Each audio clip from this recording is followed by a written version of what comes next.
The anime opens with the protagonist Taku completely lost and surrounded by blinding light. He asks the obvious question, "Where am I?" as if the light itself would answer. His last memory was of being swallowed by this mysterious glow, and now he found himself in an unfamiliar place. Moments later, a woman named Nolan appeared and explained the situation. She apologized, admitting that Taku's arrival was a mistake. He wasn't supposed to be part of the summoning. Out of Taku struggling to piece everything together, Nolan clarified that the summoning process wasn't as precise as it sounded. It randomly pulled individuals from different worlds, and he had been an unintended casualty of the spell. Once she realized the blunder, she resorted to unconventional magic to isolate him and bring him to her. She went on to admit that the summoning spell was flawed and extremely dangerous. It had even been banned because it could destabilize the world, but some reckless kingdom decided to use it anyway. She tried to stop them, but things spiraled out of control. Taku asked about the others who had been summoned with him, hoping for a silver lining. Nolan told him they were sent to the correct location because they were legitimate summonings. That was when Taku let out a sigh. "So, I'm just a mistake," Nolan confirmed it, leaving him more frustrated. He demanded to be sent back home immediately, but she told him it wasn't possible. His physical body had been destroyed during the summoning. Taku's confusion turned to panic as he asked, "What do you mean I don't have a body?" He looked down and saw that he was nothing more than a glowing orb of light. Nolan explained that his body couldn't survive the process and apologized again for the disaster. Taku, feeling his frustration boil over, told her that apologies wouldn't fix anything. He wanted to know how he was supposed to live now. Nolan suggested he adapt to his new form and start a new life in this world, as returning to his old one wasn't an option. Taku, still grasping for solutions, asked if he could at least be sent to the holy city of Cydonia. Nolan said it was possible, but warned that life there was difficult, especially for someone summoned by accident. Wanting to make up for her mistake, she proposed sending him to a different place with a new body and a special blessing. When Taku asked what kind of blessing, she described it as being similar to powers from video games and anime, something she thought might suit him. She told him he could begin this new life by saying the word status. Reluctantly, Taku said it, and a glowing screen appeared. It displayed his name, age, and a blank profession. Noticing the blank space, Taku insisted that his old job be listed, as if clinging to it would make this nightmare any less ridiculous. Nolan took the time to explain the world's elaborate job system, treating it like a casual job fair for newly summoned residents. Takumi, clearly not thrilled about the idea of being an adventurer, requested a non-adventurer job. Nolan, playing the role of a magical career advisor, granted him some handy skills and sent him off to start his new life. Takumi, feeling more like a disgruntled tourist than a hero, crash-landed on the continent of Asgard and immediately grumbled about how awful the whole experience was. Needing a moment to collect his thoughts, he wandered to a nearby river to take a breather beside the fresh flowing water. It was there he caught a glimpse of his new face for the first time. The perfected, generic isekai protagonist look. Dressed in typical aristocratic clothes and carrying a bag that might actually be useful, Takumi decided to open it. Inside, he found food supplies, water, and some gold coins, basic necessities covered thanks to Lady Nolan's magical welcome package. Grateful to Lady Nolan for his decent start, Takumi decided to check his status menu to see what skills he'd been gifted. The system menu displayed his blessings, including one from Lady Nolan herself. This worried him because in this world, everyone's skills and blessings were visible to all. Having a goddess's blessing would make him stand out like a sore thumb. To avoid unwanted attention, Takumi decided to hide his blessing from public view, along with his item box, which could also be seen as a cheat item. Never having used magic before, he was curious to see if he could actually pull it off. Not keen on using flame magic in the wild forest, he opted for a water spell instead, successfully generating a ball of water. Encouraged, he then tested wind and rock magic, both of which seemed pretty handy for combat. Getting accustomed to his new body, Takumi set out to find a village and stumbled upon some high-quality wood, which he instantly turned into a spear using his blacksmith skill.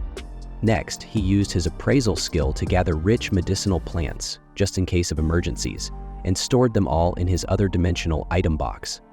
Suddenly, a young girl named Molly burst out of the rushes, being chased by a huge, ferocious rabbit. She hid behind Takumi, pleading for his help. True to his word, Takumi didn't let her down. He used his spear to literally one-shot the horned rabbit in the head, unlocking the warrior job for him, even though he'd made it clear he didn't want to be a fighter. He checked to make sure Molly was okay and learned that she had come to the woods to collect medicinal herbs for the nearby village. With his goal being to find a village, Takumi decided to tag along with Molly. He stored the slain rabbit in his item box right in front of her, forgetting that flaunting his cheat skills could attract unwanted attention. Meanwhile, back at the Holy Sidonia Empire, 3 high schoolers suddenly found themselves in a large hall, greeted by a cloaked woman who declared them the new heroes of the world. Elizabeth, ever the drama queen, introduced herself to the high schoolers as the first empress of the Holy Sidonia Empire. With a grand flourish, she removed her cloak to reveal a face so unsettling it could have been a villain audition. Akane, one of the summoned heroes, accidentally triggered her blessing from Lady Nolan. This gave her an immediate gut feeling that Elizabeth was not the kind of person you'd trust with your life or lunch money. Meanwhile, Takumi and Molly had arrived at Board Village, which, contrary to its name, was brimming with activity. Molly's parents, Banga and Martha, were profusely thankful to Takumi for saving their daughter from the ferocious rabbit. When Takumi politely asked if he could stay for a while, they didn't just say yes, they started building him a house. Takumi was stunned. Who builds a guy a house just for asking to crash for a few nights? Shocked but not one to turn down free real estate, Takumi decided to help out. He tried using magic to level the ground, but his lack of experience with mana management landed him flat on his face. The villagers, impressed by his magic but concerned for his well-being, assured him they'd handle the construction. In record time, his house was finished, complete with furniture. Takumi settled in and, being the overachiever he claimed not to be, decided to channel his tiny brain into blacksmithing. Using a mix of iron ores, including some magical ones, he experimented with alchemy to melt and mold them into ingots. Normally, this would require a massive furnace, but Takumi wasn't about to let physics ruin his fun. Buoyed by his success, he began dreaming up other creations. Unfortunately, he didn't know when to stop, and Molly found him passed out from mana exhaustion later that evening. Molly fetched help, and Martha immediately scolded Takumi for overworking himself. Banga, more practical, handed him a healing potion. Fully recovered and utterly unbothered by Martha's lecture, Takumi resumed his alchemy experiments. Under strict supervision, he crafted utensils and tools for the villagers. He even collaborated with the local blacksmith to forge a new spear. Later, Takumi asked Banga for a few potions to study, explaining he wanted to make his own using the medicinal herbs he'd gathered. Banga, mildly confused about why Takumi wanted to reinvent the wheel, agreed. After some messy but enthusiastic experiments, Takumi managed to create potions of varying colors and strengths, though he couldn't figure out why they differed. Determined to improve, he ventured into the woods for more herbs, but curiosity got the better of him. He bit into an unknown leaf, which turned out to be poison. Classic. In the brink of joining his ancestors, Takumi used healing magic to save himself. Just as he was recovering, he turned around to find a massive armored boar with glowing red eyes. Clearly not here for a friendly chat, the boar charged. Takumi grabbed his spear, but quickly discovered it was no match for the creature's ironclad hide. His first attack bounced off, and his second attempt shattered the spear entirely. Dodging the boar's relentless attacks, Takumi tried wind magic, then rock magic, but nothing worked. As the boar prepared for a finishing blow, Takumi noticed an injured poison spider nearby. Initially worried it might attack him, he quickly realized it was too hurt to pose a threat. The boar charged again, but the spider leapt into action, creating just enough of a distraction to save Takumi's life. With the boar still relentless, Takumi dug deep into his alchemical bag of tricks. He leapt into the air and used a decomposing magic technique to land a devastating blow on the boar's head, finally killing it. Exhausted but victorious, Takumi turned his attention to the spider, which was in even worse shape after intervening. Using healing magic, he patched up its wounds. Before Takumi could leave, a system notification popped up, informing him he had to tame the spider. Stunned by the idea of taming a poisoned spider, he asked if it would like to come with him. To his surprise, the spider agreed. Naming it Maple, Takumi watched as it evolved into a larger, more formidable version of itself. In a high-profile New York Times article on the situation, Takumi wrote, "Returning to the village with Maple and the defeated boar, Takumi caused a stir. The villagers were amazed by his feat and even more shocked that he'd tamed a poison spider. Amid the celebration, they prepared a feast with the boar's meat and handed Takumi its uneatable parts, materials he could sell in the city. As the villagers praise Takumi for bringing new energy to their lives, the scene shifts to Nolan, who observes Takumi from above. She mused to herself, 'He's doing well now,' and silently encouraged him to keep going. Her friend appeared beside her and asked, 'What do you wish for Takumi?' Nolan hesitated before replying, 'I had to do something different to get my life back on track.' Her friend reminded her, 'You gave him a new body, your blessing, and sent him a whole year into the past, long before the Cydonia Empire cast its summoning spell. Surely you must have something in mind for him.' Nolan softly replied, 'I don't have a specific wish for him,' before turning her gaze back to Takumi. The next day, Takumi was scolding Kiad, his spider companion, for tying him up in her web while he slept and for turning the whole room into a silk fortress. Kiad apologized, saying she felt lonely and wanted to spend more time with him since he was always busy. Feeling a little guilty, Takumi admitted he'd been neglecting her because of his obsession with crafting potions and tools. He promised to take a break to hang out with her. Overjoyed, Kiad jumped on him, just as Martha walked in with food. The scene? Awkward. Takumi quickly explained that Kiad wasn't trying to eat him, but Martha was more interested in the silk-filled room. Seeing its potential, she used it to make some clothes that turned out stunning. The ladies explained that spider silk was a luxury material prized by nobles, and Takumi had no clue he'd been sitting on a gold mine. Martha asked Kiad for more elastic silk, and the spider delivered. But when Takumi invited Kiad to play, she flipped the script and said she was now too busy. Takumi laughed it off, glad she was having fun, and went back to his potion work. While working, Takumi realized it had been almost a month since he'd arrived in the village. He'd soon need to move to the big city for alchemy studies, but before leaving, he wanted to leave a lasting mark on the kind folks here. Later, Takumi visited Bobon the blacksmith to pick up his armor. Bobon pointed out his boots were terrible for trekking in monster-filled forests and insisted on fixing them. Takumi, playing coy, said he was just a crafter, not a fighter, but Bobon wasn't buying it. He knew Takumi often wandered into the woods and wasn't just a regular potion maker. Then, Bango dropped by to check out the armor and gave Takumi some life advice. For his craft to truly shine, he needed to move to the city where materials and buyers were abundant. Bango had even arranged a ride for him, with merchants from Bolton arriving next week. Takumi was touched by everyone's support and decided it was time to move on. Takumi visited Martha, who was about to throw away a horned rabbit that Bango had hunted. The rabbit's meat was delicious but risky to eat due to parasites. Takumi used his rare purification magic to make it safe. Martha was impressed by his ability to use light magic, a skill so rare that people could make fortunes from it. She warned him to keep it under wraps in the city, as it might draw unwanted attention. Before leaving, Takumi dedicated his last week in the village to improving it. He built a strong wall and upgraded production tools, making the place safer and more efficient. When the merchants finally arrived, Tapik, the lead trader, was amazed by the village's transformation. Takumi handed over 100 healing potions to Banga for the villagers' use before setting off for Belton. Pekeg was holding one of Takumi's healing potions like it was the Holy Grail, admiring how it sparkled in the sunlight. While he was busy geeking out, Martha and the villagers showed up to give Takumi a proper send-off. Molly asked where Kiad, the spider pet, was. Takumi said she was catching up on beauty sleep. Banga and Bowman gave him the usual macho advice to stay tough, while Martha handed over a tunic the villagers had made with Kaid silk. A homemade gift? Classic small-town vibes. Takumi got all emotional, bowing and thanking everyone for their kindness. As he boarded the carriage, you could see the waterworks starting.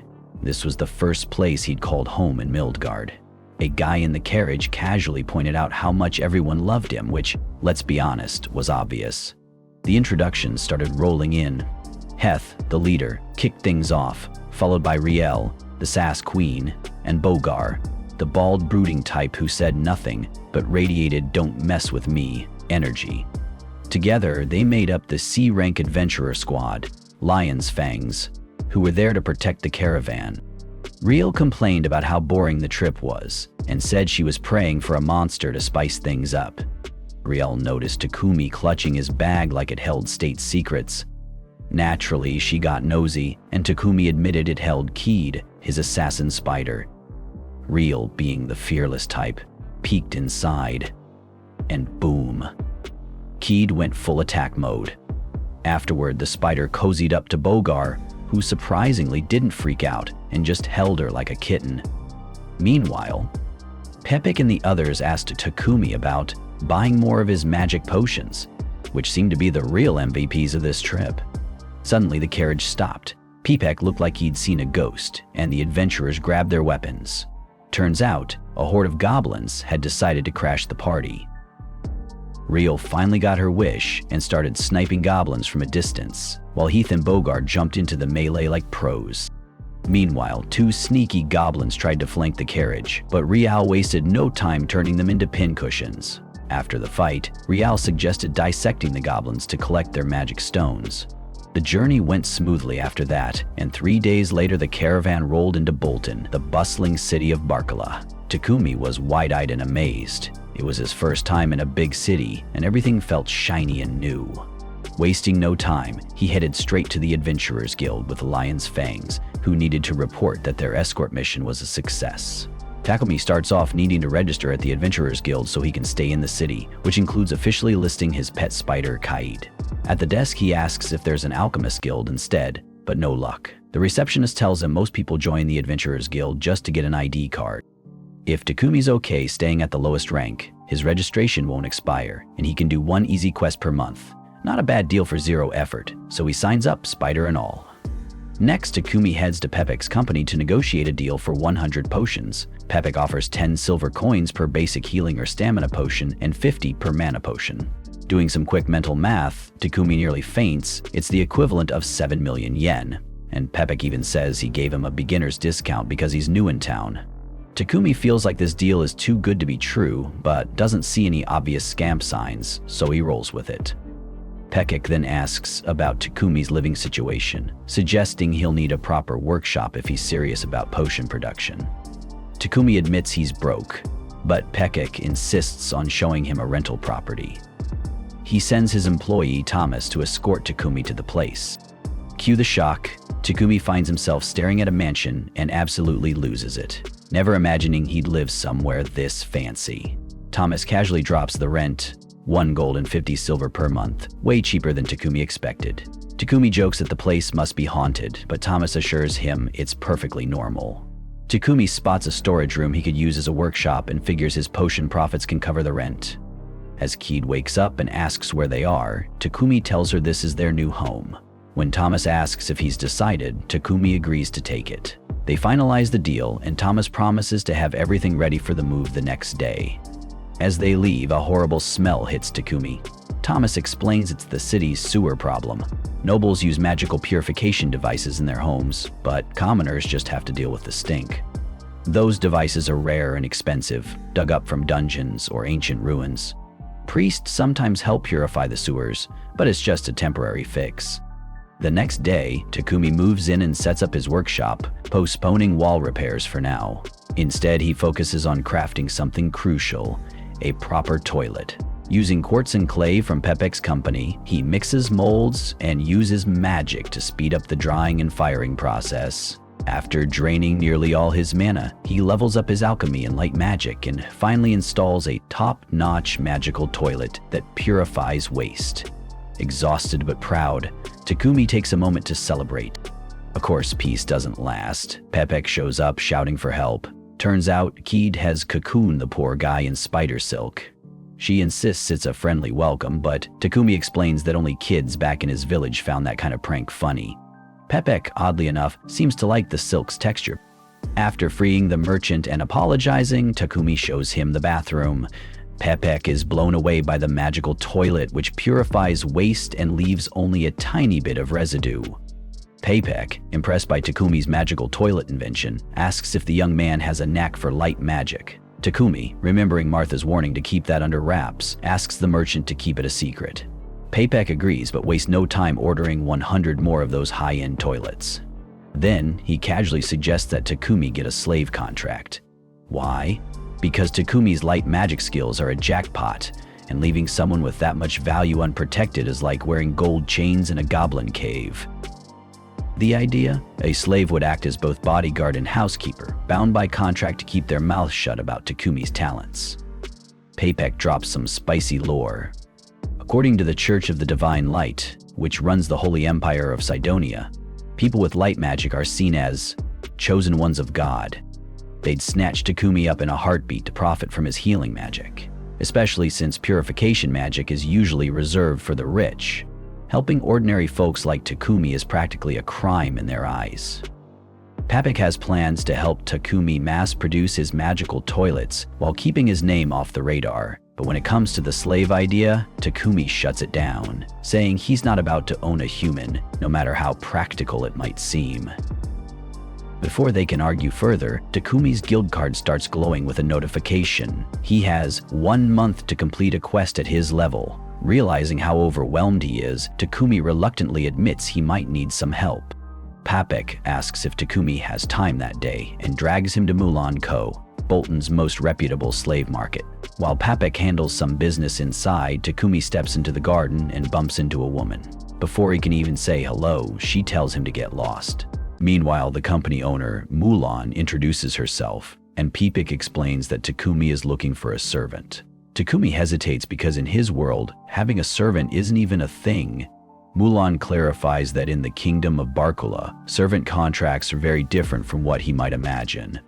Once a contract is signed, the servant is bound to serve their master, but there are strict protections in place. Servants are guaranteed food, clothing, and shelter, and masters are forbidden from forcing them to do anything not outlined in the contract. On the flip side, servants aren't allowed to spill any personal information about their master. This setup surprises Takumi. It's a lot more civilized than he expected. And it helps him warm up to the idea. Milan then breaks down the types of contracts. Some people become servants to pay off debts, with the contract ending when the debt is cleared. Others are prisoners of war who enter servitude as a way to survive. Then there are those captured illegally and forced into servitude, which is the most common case. Papek thinks Takumi should go for a prisoner of war servant because they can't be released without the master's permission. Plus, since Takumi is a producer with unique skills, having a reliable servant would be a huge help. Takumi agrees, admitting he's drowning in work, managing the house, doing his production, and fulfilling Adventurers Guild missions all at once. He needs someone to handle the day-to-day tasks at his mansion.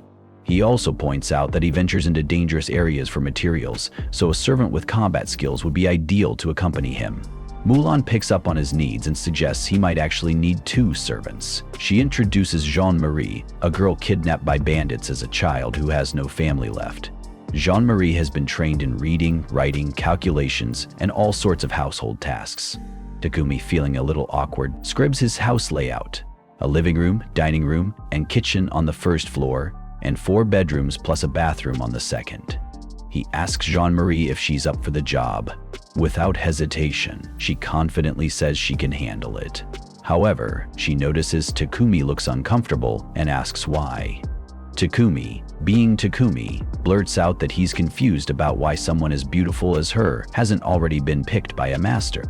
Jean-Marie, blushing and visibly flustered, explains it's because she's only skilled in domestic tasks and can't join a master on adventures. Clearly, Takumi's mouth has a way of making things awkward. Takumi, desperate to clear up any misunderstanding, quickly assures Maria that he didn't mean anything offensive and doesn't have unrealistic expectations. With that cleared up, Mulan moves forward with the contract. However, when it comes to the combat experienced servant Takumi's looking for, Mulan admits she doesn't have any available at the moment.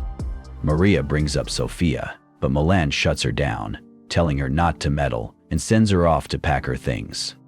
Once Maria leaves, Takumi asks about Sophia, and Mulan reluctantly explains. Sophia is an elf who was captured during a war between the kingdoms of Triaria and Ugar over 50 years ago. The kingdom of Ugar was known for its elves, but Sophia has been a tough case. She's never signed a contract with anyone. She has a damaged left ear, limited use of her right hand and left leg, and her unique elven spiritual magic is sealed due to a curse. Mulan believes this curse has crippled her abilities, making her unsuitable as a fighter. Despite hearing all of this, Takumi introduces himself and starts checking her stats. To his surprise, Sophia is incredibly powerful, hitting level 64. The curse and her physical limitations are holding her back, but Takumi believes he can break the curse and unlock her full potential. Mulan comes back to check on Takumi's decision, and he confidently says he wants to contract Sophia Sylvid. Mulan reminds him that her issues have gone unresolved for over 50 years, but Takumi doesn't waver. Amused, Mulan laughs and hands over Sophia to him. Sophia isn't thrilled, muttering under her breath about the decision. Takumi, noticing her frustration, asks her directly if she really doesn't want to come with him.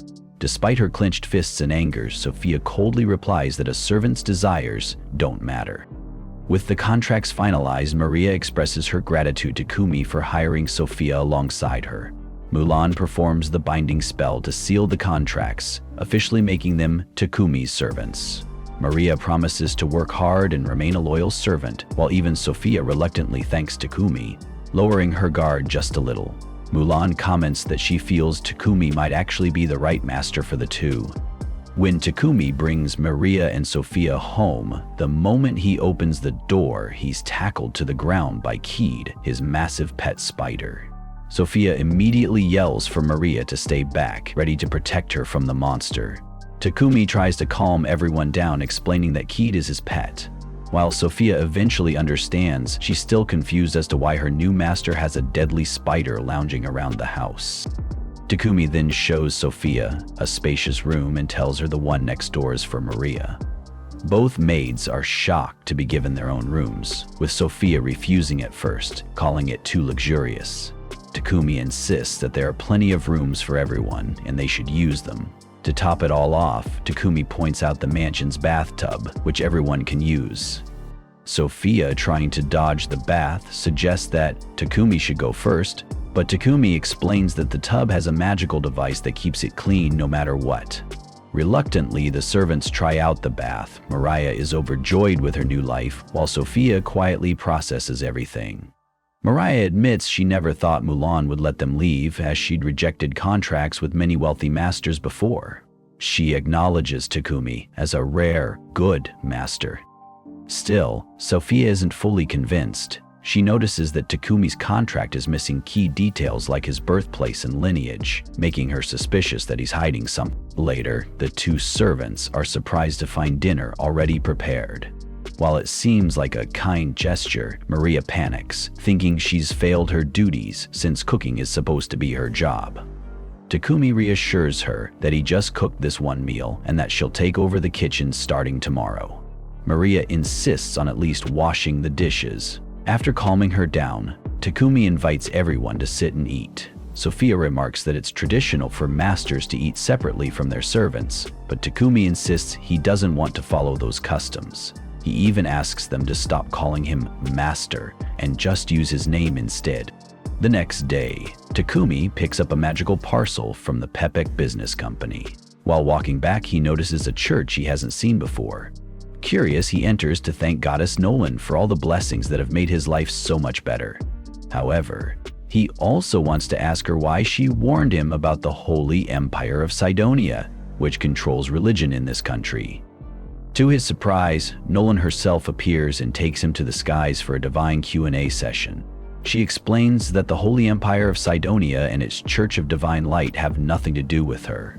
In fact, there are two religions in this world: the Church of Creation, which has worshipped her from the start, and the newer Church of Divine Light, which worships a non-existent god. Nolan reveals that the Holy Empire of Cydonia used force to spread its influence, and even activated the spell that summoned Takumi to this world.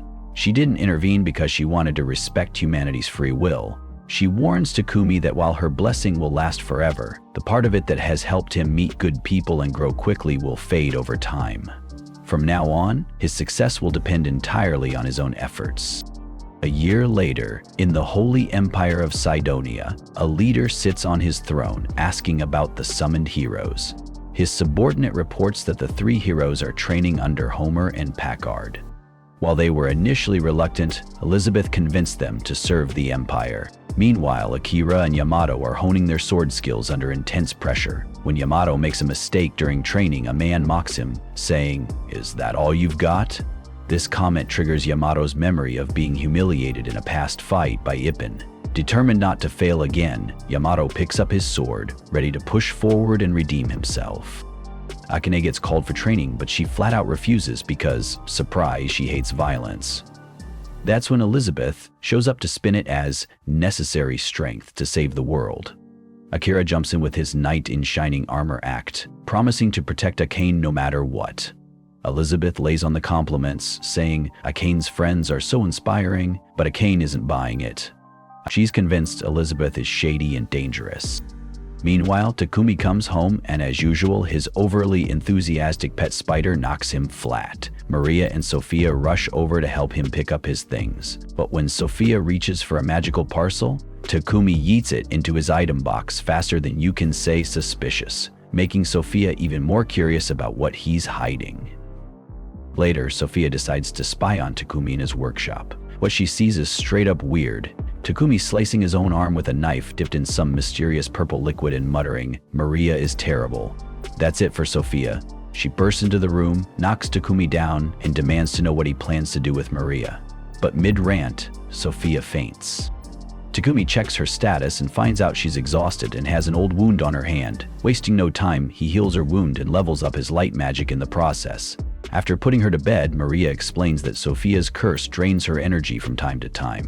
Takumi, not one to waste an opportunity, combines two of his spells, Dissipate and Extra Heal, and manages to heal Sophia's ear, which had been cursed for years. He's confident she'll be back to her old fighting self in no time.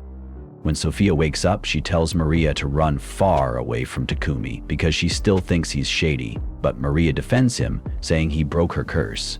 That's when Sophia notices her mana is flowing freely again, something she hasn't felt in ages. Demanding an explanation, Sophia corners Takumi.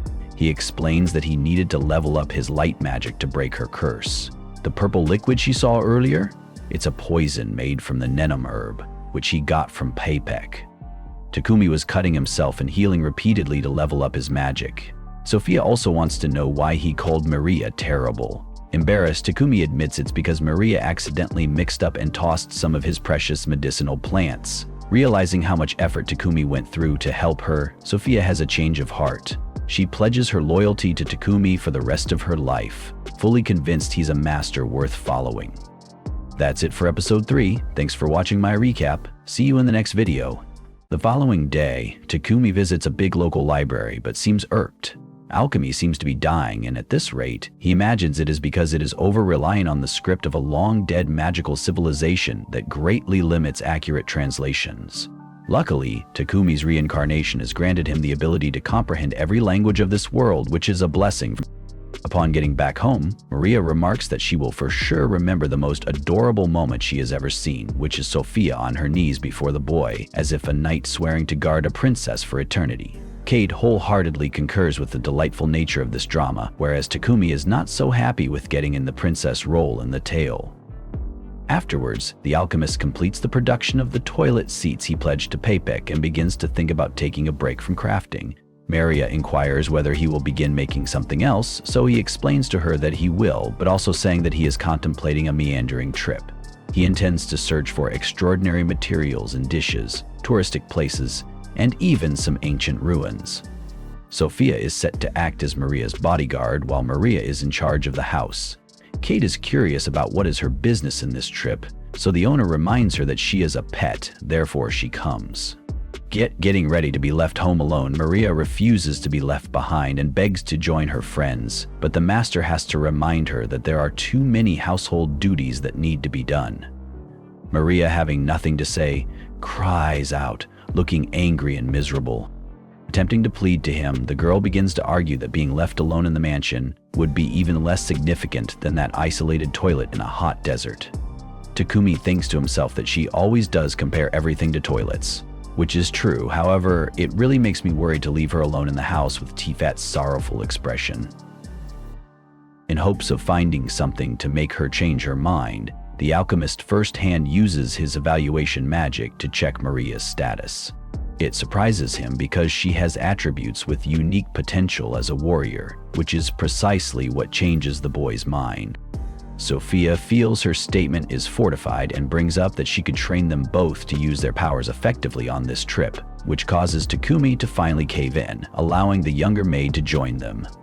He tells Sophia that it is indeed possible for them to be trained. Having that settled, it's now time to prepare for the trip. Takumi is interested to know what weapon Sophia prefers the most. She chooses a longsword, a 2.5-meter spear, a bow, and 2 knives. Surprised by the elf's request, the alchemist inquires if she needs a shield as well. She seizes the chance and refers to a smaller, lighter shield known as a buckler. Later on, the maid is asked the same question. Given that she was trained to use short blades in the Mulan Company, a dagger or a short sword would fit her nicely. But Sophia points out her friend's attack power will be quite limited, so she offers to show the girl how to use a spear as well. At night, the protagonist sets aside some magic steel ingots for the forging of the equipment. You see, in this hidden world, not all metals are alike. The magical properties are still to be explored.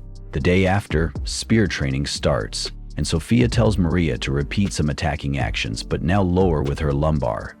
At the same time, Takumi keeps crafting the weapons and nears completion of the spear blades.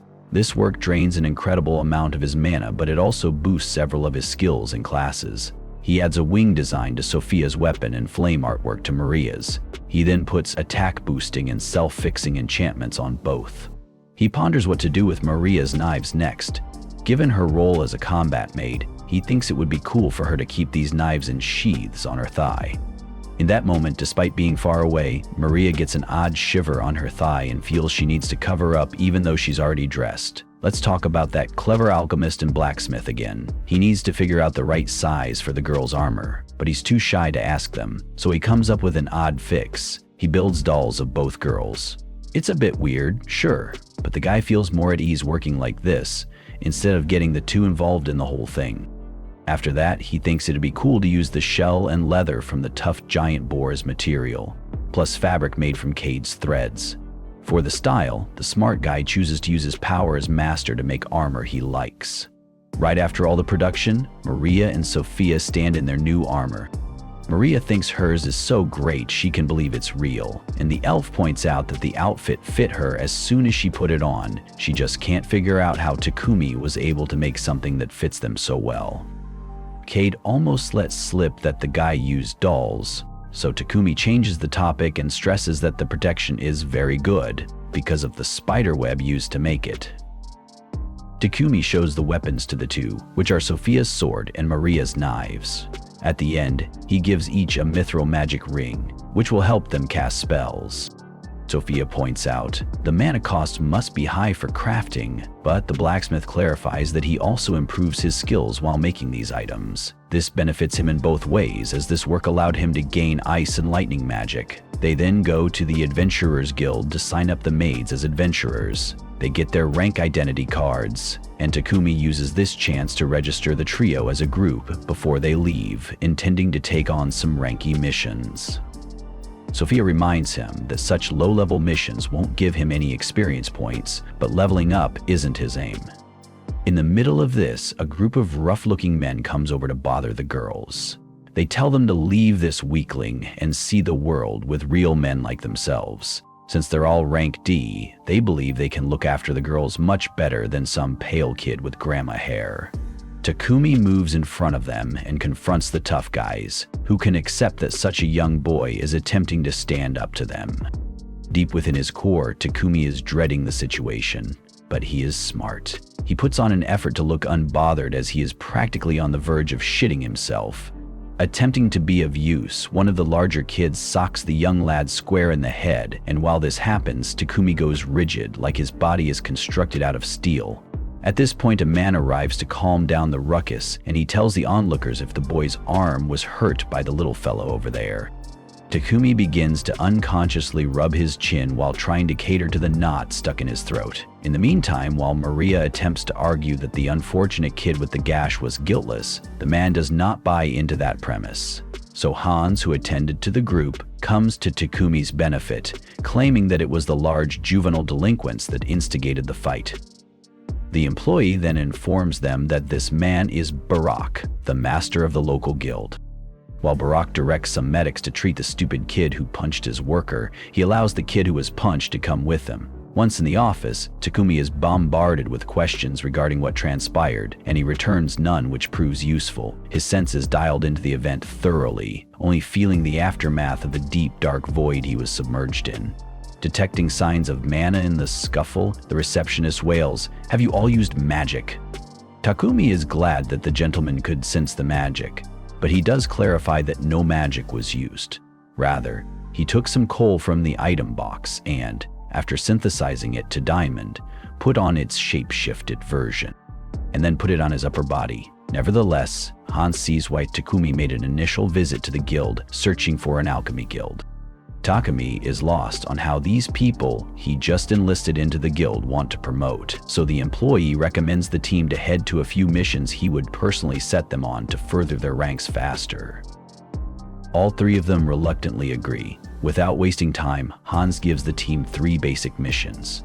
The first is to eliminate a goblin nest, the second is to take care of the remaining kobolds, and the final one is to gather merle herbs. During the initiation of the missions, Cade tells Sophia that there are 4 goblins waiting in ambush in the forest.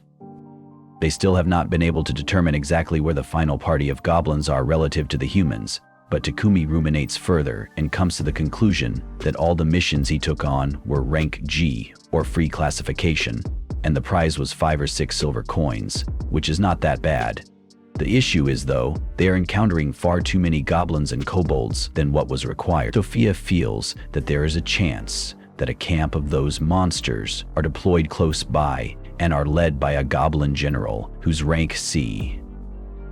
Mr. Takumi assumes that they are gonna get a beating and should head home, but Sophia and Maria are convinced that they are able to cross this border and invade enemy territory. At the same time, Cade is ordering that she is about to evolve, so a little bit of rest is overdue, and the master puts her inside the tape portal. Sophia now inquires whether this was a mobile dimension, to which Takumi answers rather shyly that he was able to learn how to use it after his space-time magic reached level 3. Then they go into the goblin camp, and the elf estimates that they are about 300 or 400 goblins inside. Mr. Takumi is losing it even more and asks, do they really need to fight so many foes? But Sophia is certain they will eliminate a large part of these numbers with long-range magic. With that said, they enchant the rings and hurl them towards the horde while shouting spells, and the destruction that follows is beyond anything imaginable.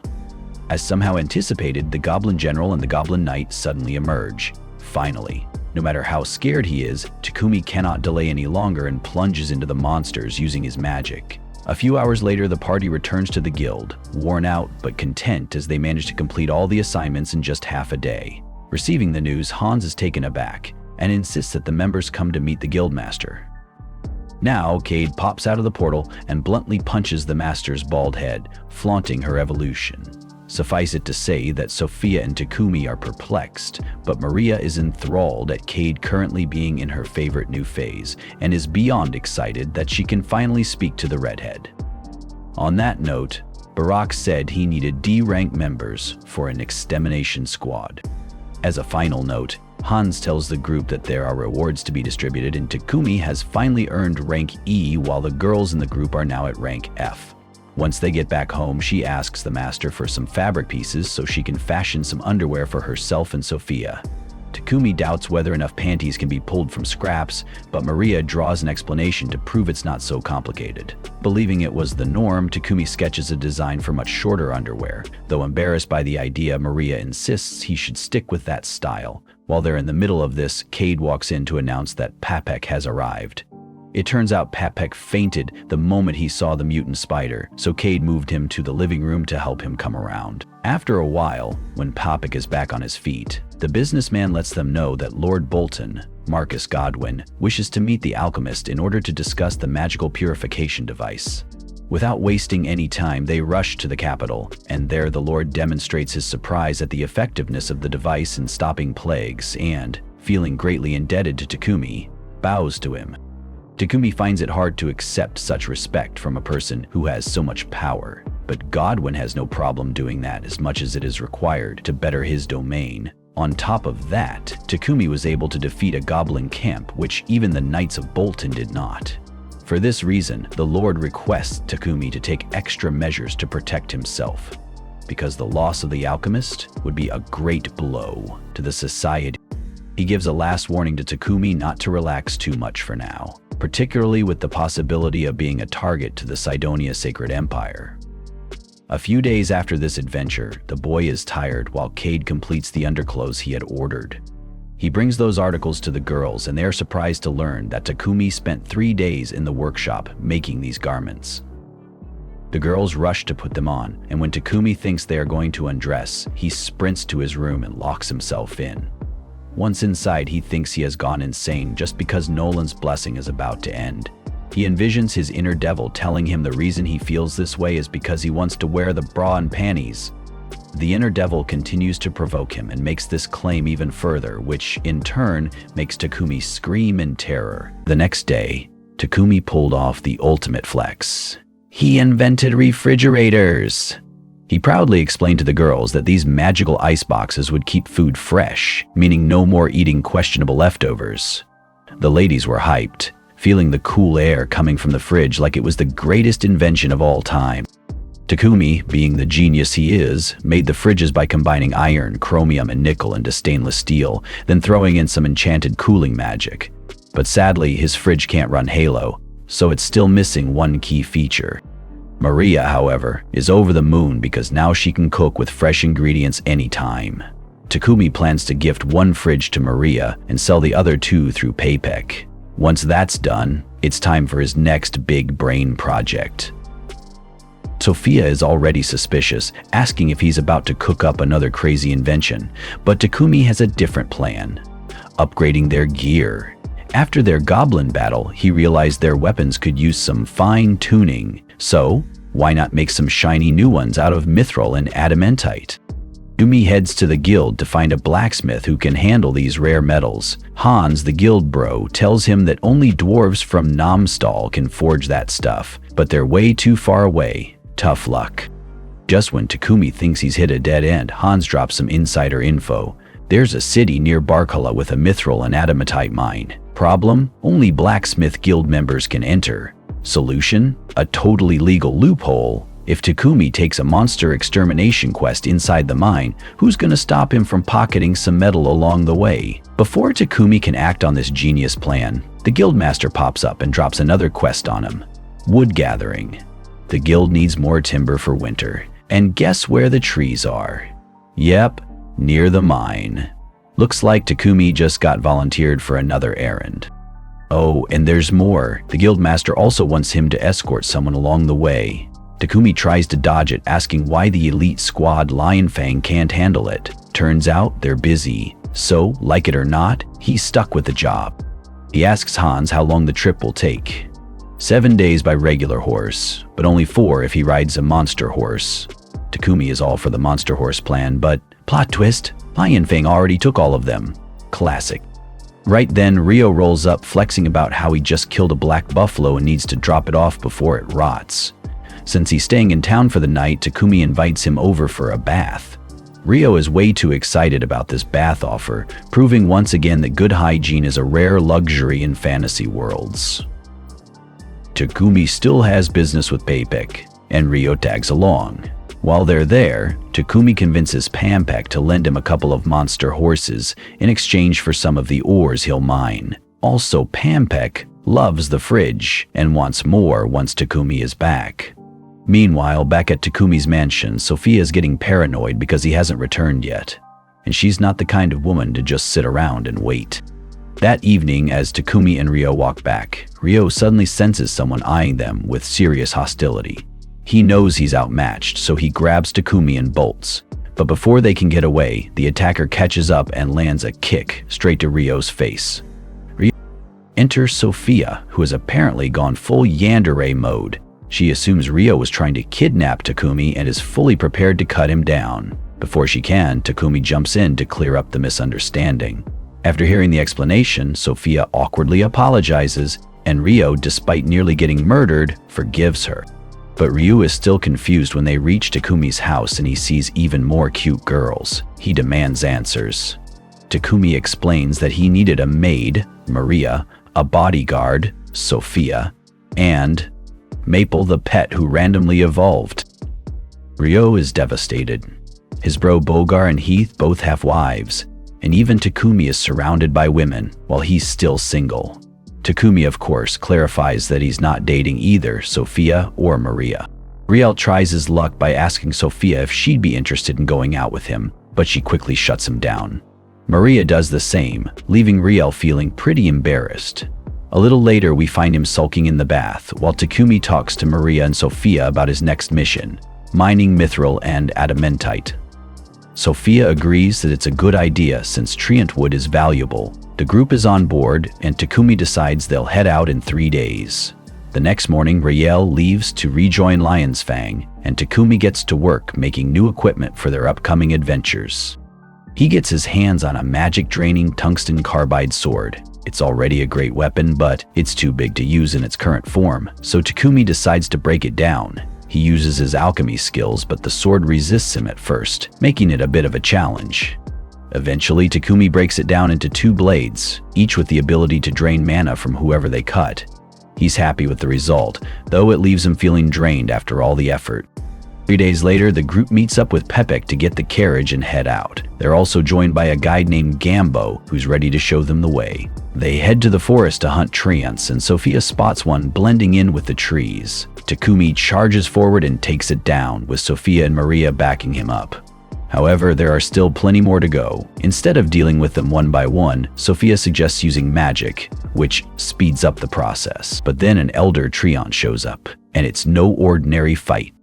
No matter how much magic they throw at it, the elder treant regenerates. The only way to take it down is by attacking its main body in one strike. Sophia tells Takumi to coat his sword in fire while she and Maria provide cover. Together, they manage to defeat the elder treant, finishing their treant hunt.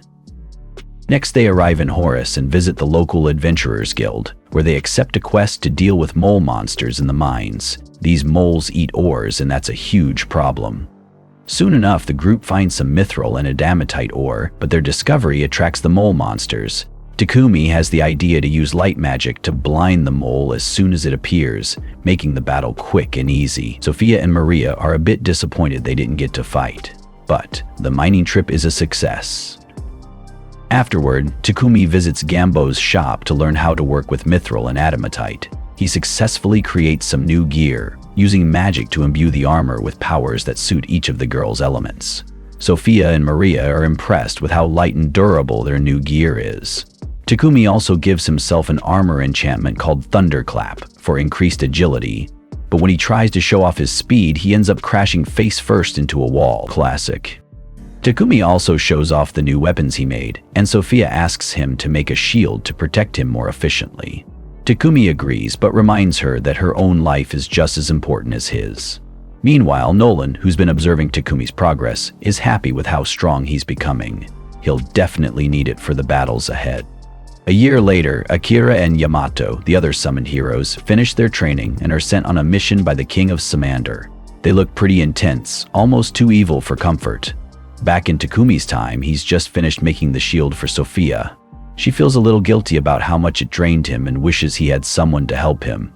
Meanwhile, in the royal capital, Sidonia has heard about Takumi's magical toilets and the purification magic behind them. They don't know who he is yet, but they're planning to take action against him.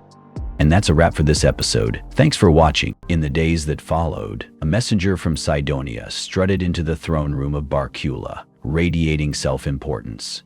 His mission? To complain about the kingdom using magical purification circles for sewage treatment.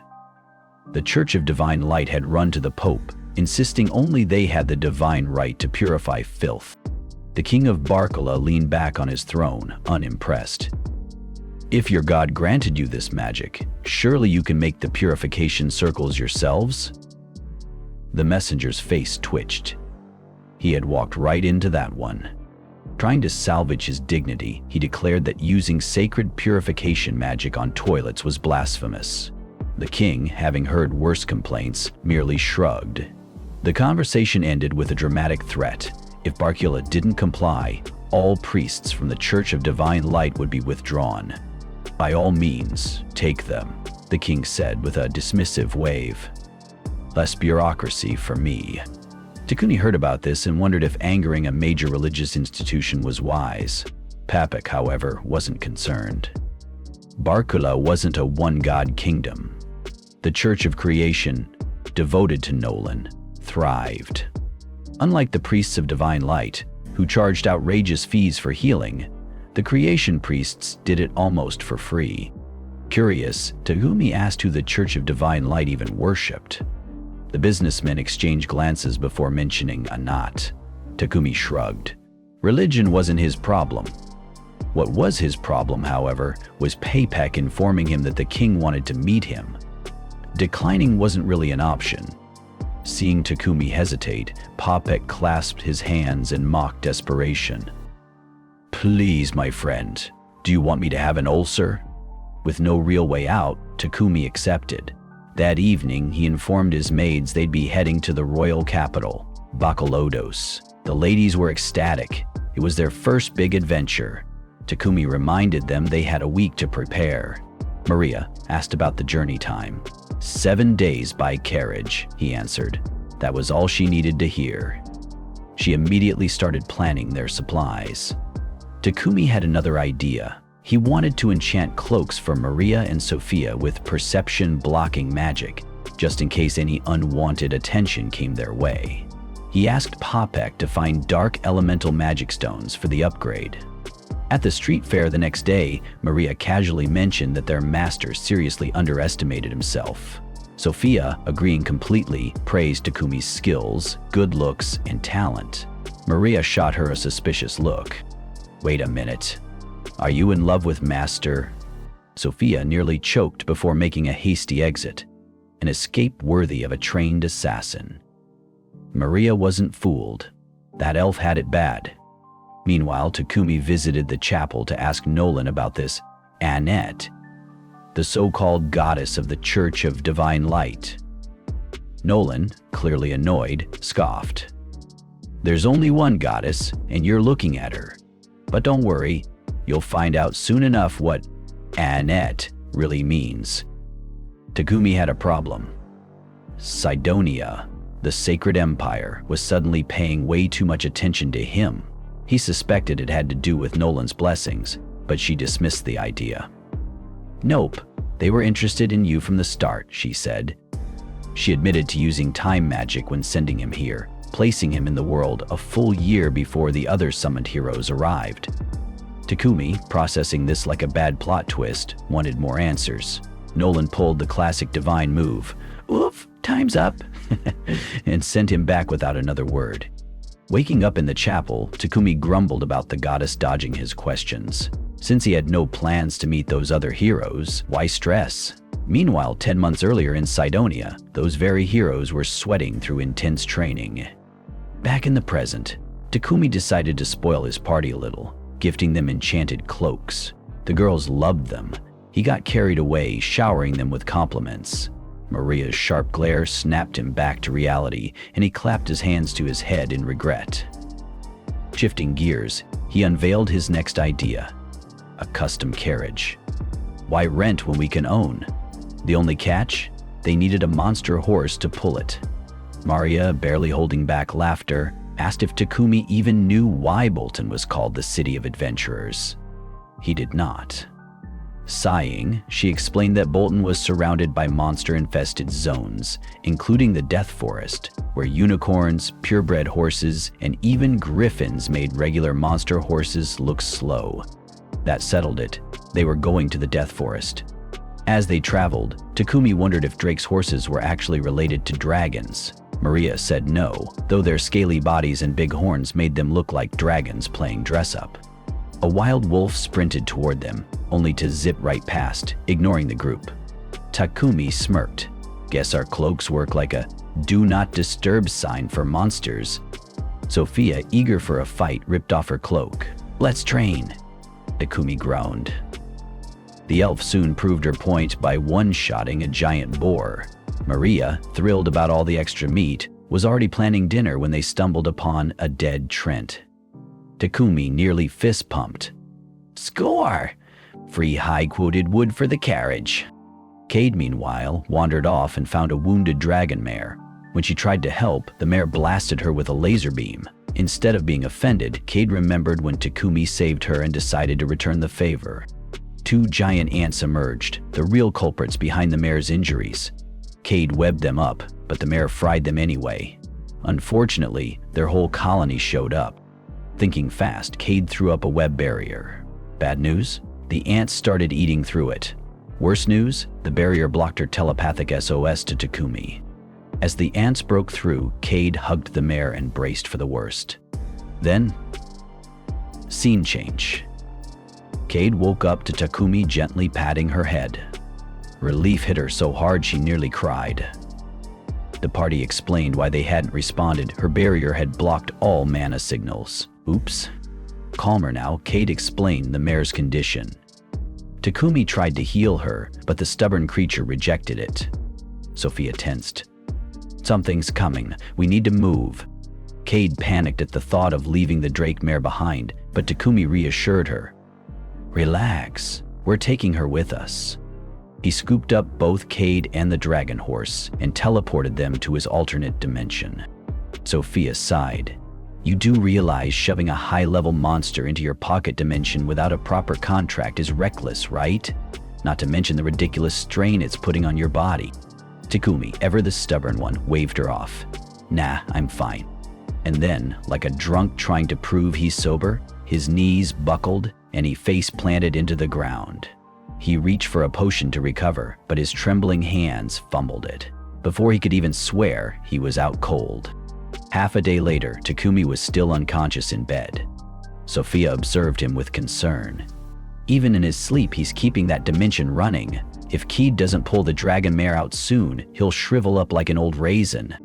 Determined, she took his hand and pressed a soft kiss to his fingers, a direct link to Cade inside the alternate dimension. "Cade, we have a problem. You need to get that dragon mare out of there." Cade hesitated.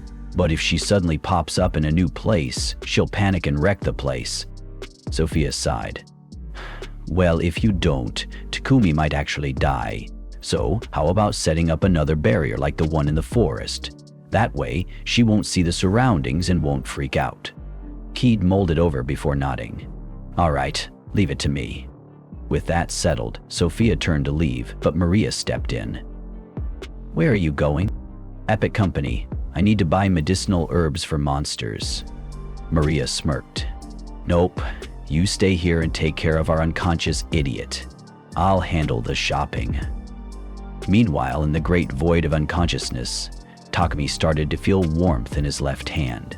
He heard the voices of his companions. "Wait a minute. Am I dying?" Panic over, he bolted upright, gasping. His hand was still warm.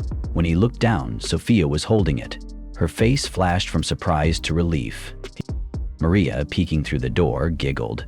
"Well, well, well, would you look at that?" Takumi ignored her and smiled at his elf companion. "I'm really glad I met all of you." A quick check-in later, they all gathered near Cade's barrier. The dragon mare inside looked much better. Seeing this, Takumi crouched down. "All right, girl, how about you and I become friends, just like I did with Cade?" The mare tilted her head, then sparks of electricity crackled from her horn. A magic circle formed beneath her as Takumi activated his taming skill. The energy surged, and with one last pulse, the bond was sealed. With a grin, he cast a high-level healing spell, restoring the mare to full strength. Cade, bouncing in excitement, asked, "What's her name?" Takumi scratched his chin. "Well, I named you Cade because of the maple leaf on your abdomen, so let's go with Tsubaki, a camellia tree that stays green year-round and blooms with red and white flowers." Maria clasped her hands together. "Ooh, that's a beautiful name." The others nodded in agreement. Tsubaki leaned in and nudged Cade, who immediately threw her arms around the mare's neck. I was so scared when I was alone in the forest, but everything changed when Master saved me. Maria wiped an imaginary tear. Okay, this calls for a feast. I'm making a special dinner. Everyone cheered, because who says no to food? That's it for this episode. Thanks for watching. Elsewhere, a beast girl named Reva, gifted with magic, is brought to a potential buyer. However, he quickly rejects her, seeing that her magic is weak and she lacks any useful skills. Desperate, Reva pleads that she will work hard and prove her worth, but the man refuses. He needs someone capable immediately. Burton, trying to comfort her, assures her that someone will eventually buy her. But as Reva lays her head on her pillow that night, she realizes he has been saying the same thing for a long time. Her thoughts drift to her younger brother, whom she left behind, and the promise she made, as to earn money and support their family. She had told him to take care of their mother until she could stand on her own. Yet despite her determination, she now feels like she has failed.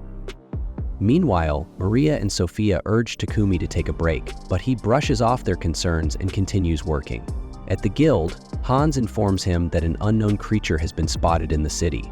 The only clue they have is a rough sketch from witness descriptions, but its location remains a mystery. During their conversation, Takumi mentions he's there to register a new familiar. Hans, recalling that Takumi even registered a spider before, jokes that nothing would surprise him anymore. But when Takumi presents his latest familiar, a drake horse, Hans is stunned. He compares it to the mysterious creature's sketch and realizes it's an exact match. Hans immediately informs the guildmaster and pulls Takumi aside for a private discussion. Meanwhile, as Sophia walks through the streets, she recalls a conversation with Mulan about purchasing a slave. Mulan had told her that none fit her criteria, but promised to contact merchants in other cities to find the right one. Maria soon joins Sophia, bringing up Takumi's exhaustion. She worries that he's even forgetting to eat. Determined to help, Maria decides to cook something nutritious for him. Sophia offers to help, but Maria hesitates. Sensing her unease, Sophia asks if she's uncomfortable cooking together. Maria bluntly admits that she is. Amused, Sophia admits she would probably feel the same way if their roles were reversed. Maria then notices something different about Sophia. Her expression seems softer. She reassures her that her elegant and mature side is still beautiful. Embarrassed, Sophia quickly changes the subject, urging them to finish shopping so they can check on Takumi. However, when they arrive at Gambo's forge, they find Takumi collapsed on the ground from exhaustion. Gambo explains that Takumi was so happy working that he couldn't bring himself to stop him, but he warns that if Takumi keeps pushing himself like this, he might collapse for good. After regaining consciousness, Takumi finally completes his self-made carriage. He calls Tsubaki to pull it, and when Maria and Sophia step inside, they are stunned. Maria exclaims that the interior is magnificent, though Sophia thinks she's exaggerating. Inside, Takumi explains that he enchanted the carriage with spatial expansion, turning it into a true home on wheels. It has a bathroom, kitchen, and bedrooms for everyone. Excited about her new living space, Maria eagerly takes the reins of Tsubaki and rides toward their destination. As they travel, Sophia enjoys tea on the couch, amazed that despite their high speed, the carriage remains completely steady. Takumi asks if anything else should be added. Maria suggests installing blades along the sides. Curious, Takumi asks why. Maria simply replies, because it would look cooler. As they continue traveling, Tsubaki levels up and gains new abilities, making her even stronger. Later, while passing through the capital, they meet Papek, who eagerly inspects the carriage. Amazed by its features, he excitedly shakes Takumi, demanding details on how he built it.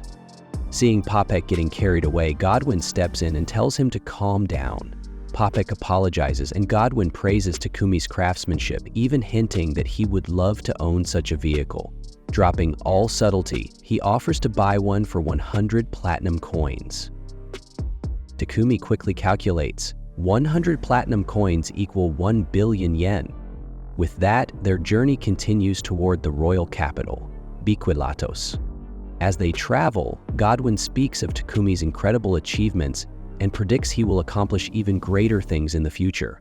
However, he also warns that great talent attracts both admiration and danger. To protect Takumi from those with bad intentions, Godwin vows to stand by his side. When they arrive in Biquelatos, Papek approaches Takumi with an important proposal. He plans to present the king with a carriage similar to the one Takumi built. Godwin agrees, saying it would be the perfect way to showcase Takumi's extraordinary skill and gain the king's recognition. However, with the meeting just 5 days away, Papek doubts they have enough time to build another carriage. Instead, he suggests that Takumi start working on it once they return to Bolton. However, Takumi interrupts, confidently stating that he can build the carriage within 5 days. Moreover, if he builds it in Bolton, he would have to transport it all the way back to Biquelatos, which would be a hassle. Hearing this, Papek offers to help find a spacious place where Takumi can work. Later, when they reunite with the girls, Takumi mentions a company called Palom, which Papek recommended. Sophia immediately recognizes the name, explaining that the company is owned by a man named Burton and is known to be very reliable. Despite having Pak's support, Sophia warns that Takumi will need more people to assist him in constructing the carriage, as he has already overworked himself on previous projects. Takumi insists that he is not tired. Sophia advises Takumi to consult the Palom company to see if there is someone who can assist him. After talking with them for a bit, Takumi realizes he has been pushing himself too hard and decides to follow Sophia's advice. He then goes to the Palom slave trading company in search of an assistant who understands alchemy. Upon hearing this, Burton explains that Takumi will need someone with magical aptitude. While the two negotiate, Maria approaches Sophia and informs her that Ked has disappeared after wandering around the building.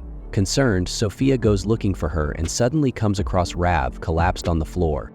Startled by the scene, Sophia tells Ked to stop wandering around alone and then apologizes to Rav for the scare. However, Sophia reassures her that Ked is actually a kind girl and wouldn't harm anyone. At that moment, Sophia notices an old book on the ground. Rav explains that it is her magic book, containing an encyclopedia of alchemy fundamentals. After talking with Rav, Sophia picks up Ked and heads downstairs to leave the building. On the way, she runs into Takumi, who is still searching for a candidate to work with him. He asks Sophia to accompany him, and soon they are introduced to Rav. Rav starts feeling insecure, believing that Takumi will refuse to buy her, which would mean she wouldn't be able to help her family. Takumi then asks if she is interested in alchemy.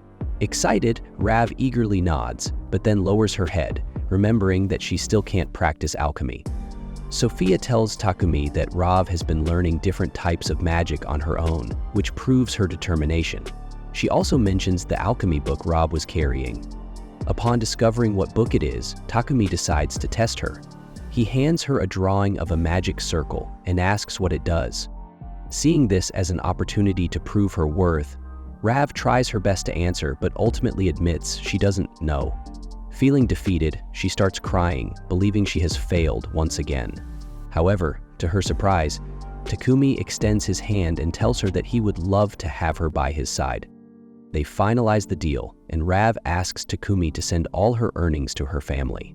Surprised by her decision, Takumi questions her. Rav explains that her village is very poor and that she needs to make this sacrifice to give her family a better life. Hearing this, Takumi warns that if she gives away all her money, she will remain a slave forever, as she will never be able to improve her own life. However, Sophia reminds him that Rav will continue learning new techniques and advancing in alchemy. Once she masters her craft, she will be able to earn a living on her own. Finally, Takumi introduces the new servant to the other girls, who excitedly swarm around her like she's a new toy. Maria and Ked eagerly introduce themselves. Seeing their warmth, Riva starts to feel that she might truly belong here. Meanwhile, in the Holy Empire, the rival nation of Barkala, leaders are planning a direct attack. However, the king's daughter intervenes and warns her father that the heroes are about to arrive. Instead of attacking recklessly, she suggests spreading a rumor that someone has disrespected the Church of the Divine Light. That alone will be enough to incite the anger of the faithful. The princess argues that only after this should the Divine Light Squadron take action. The next day, Takumi takes Riva to the backyard and starts crafting an adamantite carriage frame using alchemy. Riva watches in awe, her eyes sparkling as she sees him work. She's amazed at how easily he does it, but Takumi reassures her that it's not as complicated as it looks. As she polishes the frame, doubt creeps in. Maybe she won't be able to master this after all. But Takumi encourages her, explaining that the spell formula for the carriage is actually quite similar to the one he showed her earlier with the candy. More than anything, he believes her passion and excitement for alchemy are her greatest strengths. With that kind of drive, he's confident she'll learn quickly. A few days later, the two of them finish the carriage, and Takumi is giving it a final inspection before presenting it to the king.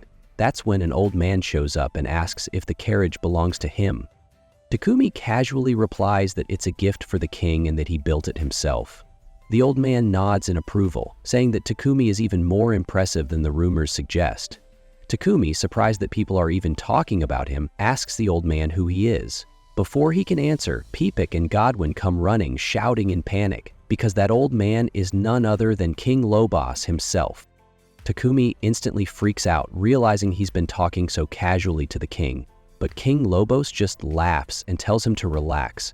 Formality isn't really his thing. Even when Pepik and Godwin kneel before him, he waves it off, saying this is an unofficial visit and he prefers things to be laid back. He admits he hates formal meetings and wanted to meet the genius alchemist personally. The king thanks Takumi for inventing smart toilets, which completely solved the capital's hygiene crisis. He even considered throwing a grand celebration in his honor, but decided against it to avoid drawing unwanted attention from rival nations. Takumi understands and appreciates that the king has been quietly protecting him from the Sidonia Empire. After their chat, Takumi presents the completed carriage, receives his reward, and heads home. Meanwhile, King Lobos instructs his assistants to ensure no one finds out about this meeting.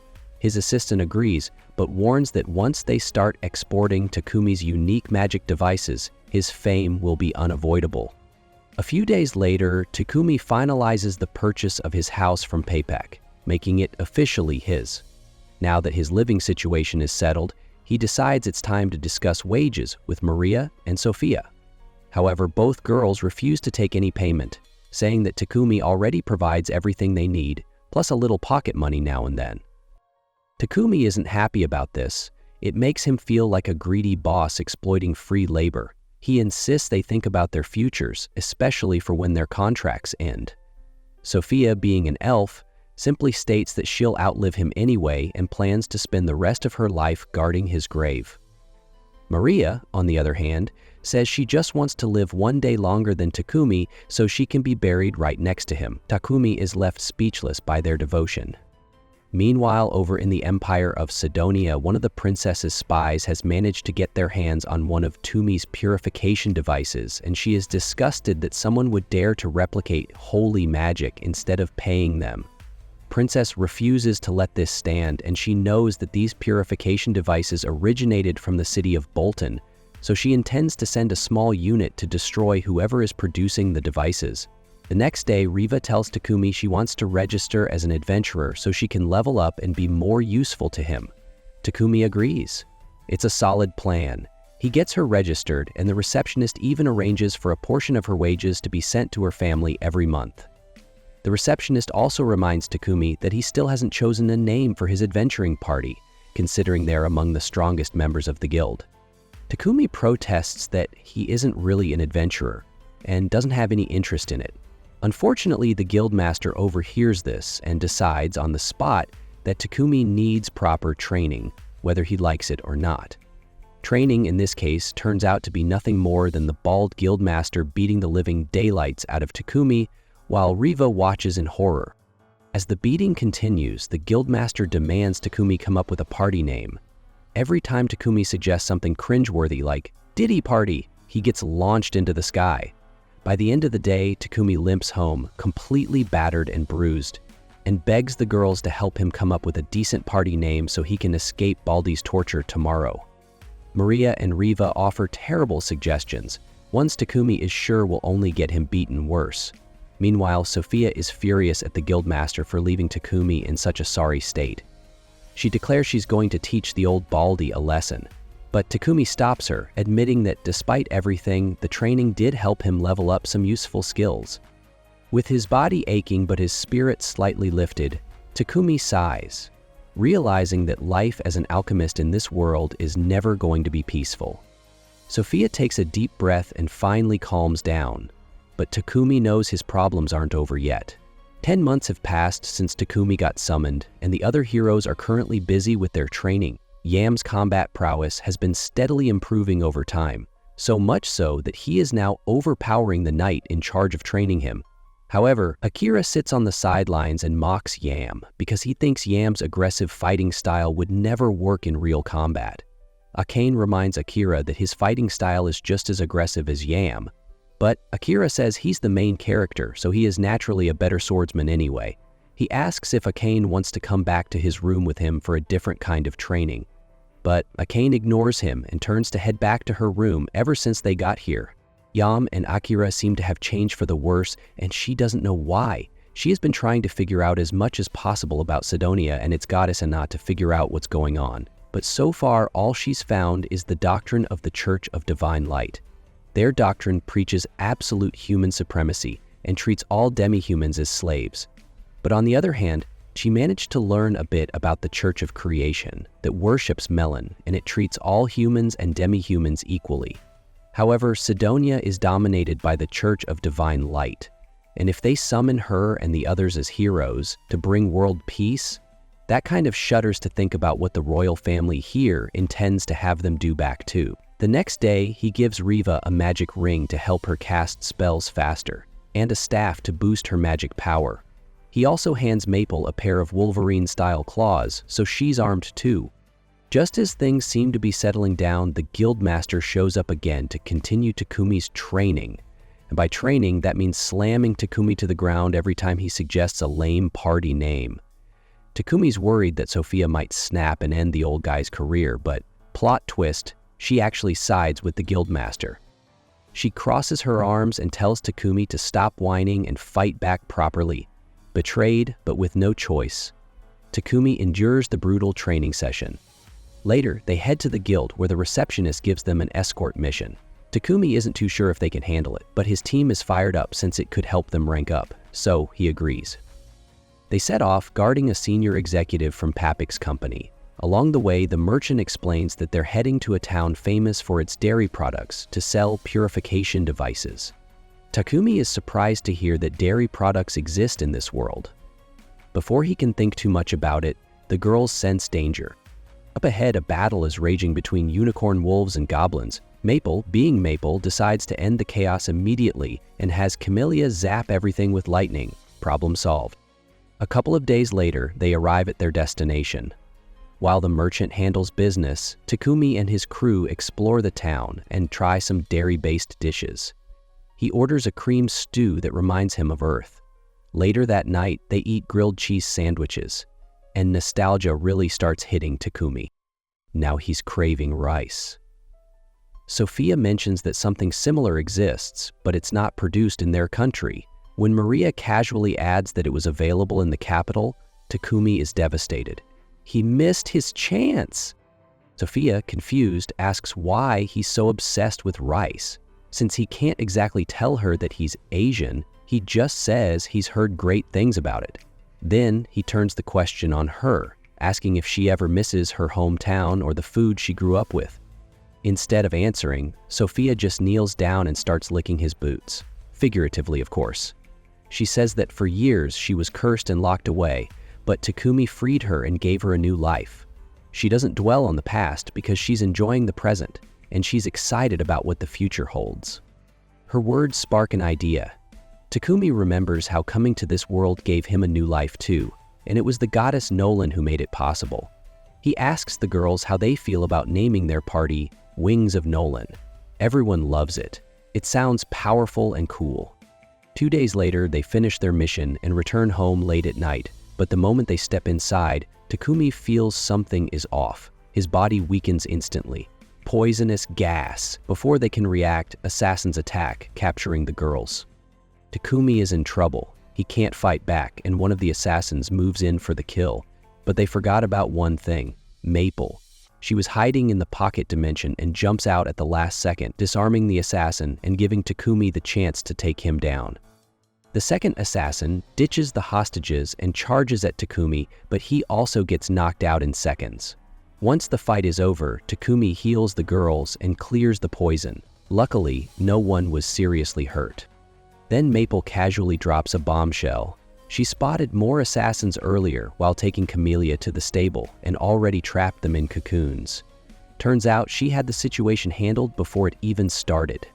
Realizing how serious this is, Takumi immediately calls for the guildmaster and the knights. They arrest the assassins and confirm the worst the Sidoni Empire likely sent them. The guildmaster warns Takumi that ignoring this attack would be a huge mistake. He needs to report this to Lord Godwin immediately. The next day, Marcos Bolton gathered his people and told them that the intruders from the night before were part of the Divine Light Squadron.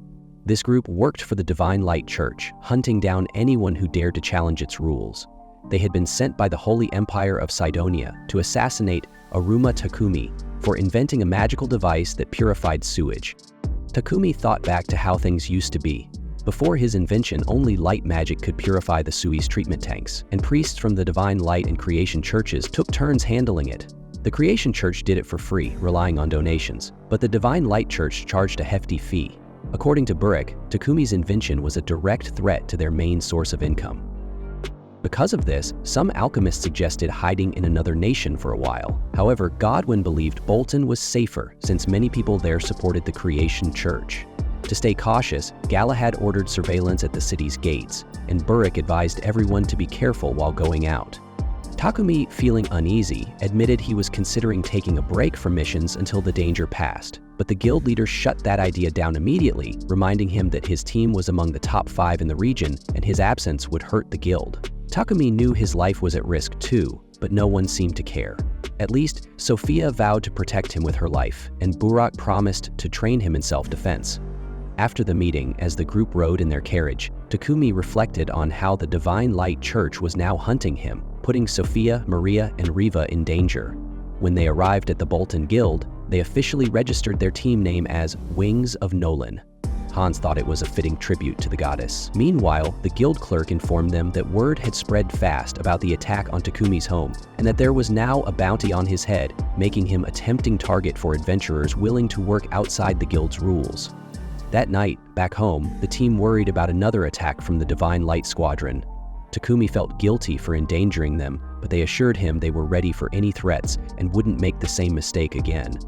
Though Keaton Tabaki was guarding the house, Takumi felt uncomfortable always having security around. To fix this, he thought about creating a magical device that would form a barrier around the mansion, allowing only registered people inside. However, they still needed a way to protect the house while they were away on missions. Sophia suggested hiring a strong attacker or tank for the team, but all the girls immediately agreed that it couldn't be a man. Takumi had no issue with that, but he didn't know where to find someone reliable. Sophia suggested hiring from the Mielin Company, as their employees were bound by magical contracts. Hearing this, Riva confidently said she trusted Takumi without a contract, and Maria and Sophia agreed. Late at night, Sophia peeked into Takumi's workshop and saw him working until dawn. The next morning, he asked Riva to help him build the security device, and Sophia eagerly joined in, wanting to learn more. He had her engrave alchemy circles onto metal plates, then positioned them on the floor, sprinkling special powder over each one. Sophia noted that Takumi hadn't slept at all. He admitted that he had spent the night brainstorming ways to defend against another attack. Just then, Keaton arrived, training with Tsubaki against a fake golem. Watching them, Riva remarked that golems were closely tied to alchemy. Takumi added that their control cores were extremely complex, and he hadn't even attempted to create one before. However, he realized having a golem as a tank would be a great addition to their team. The problem was, his mana control still wasn't strong enough. Determined to improve, Takumi continued working on the protection device. Once he finished, his mana control skill reached its peak, unlocking a new ability, spell control. With this newfound power, he thought he might finally be able to create a golem core. Meanwhile, in the Holy Empire of Sidonia, the king received troubling news. The Divine Light Squadron agents had been captured before they could take their own lives. This meant the enemy likely knew the attack was ordered by the squadron, which was a big problem. Elizabeth advised her father to delay negotiations with the Kingdom of Barkula and focus on their plan instead. Homer, an expert on ancient magic, said he still couldn't fully decipher the magical circle in the ruins, but could activate it using ancient tomes. He estimated it would take another 2 or 3 months to gather the mana needed. Back in Bolton, Takumi tried using a magic stone to create a golem, but it proved more difficult than expected. Raver reminded him that a golem wouldn't move without a multi-layered magic circle at its core. Cade then asked why Takumi was so determined to have a golem. He explained that while his team was strong, he was worried about new tricks the Divine Light Squadron might use to get past their defenses. Cade suggested taming a golem instead, which gave Takumi an idea. Curious, he asked Sophia where they could find golems. She told him about the western area of the Death Forest where stone golems roamed, and an ancient dungeon near Horus where iron golems could appear. Takumi was surprised. He hadn't known real dungeons existed in this world. Now he was excited to try and tame an iron golem in the dungeon.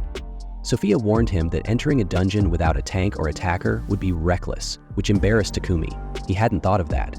Still, they set off toward the rocky plains west of the Death Forest, where they had previously hunted trance.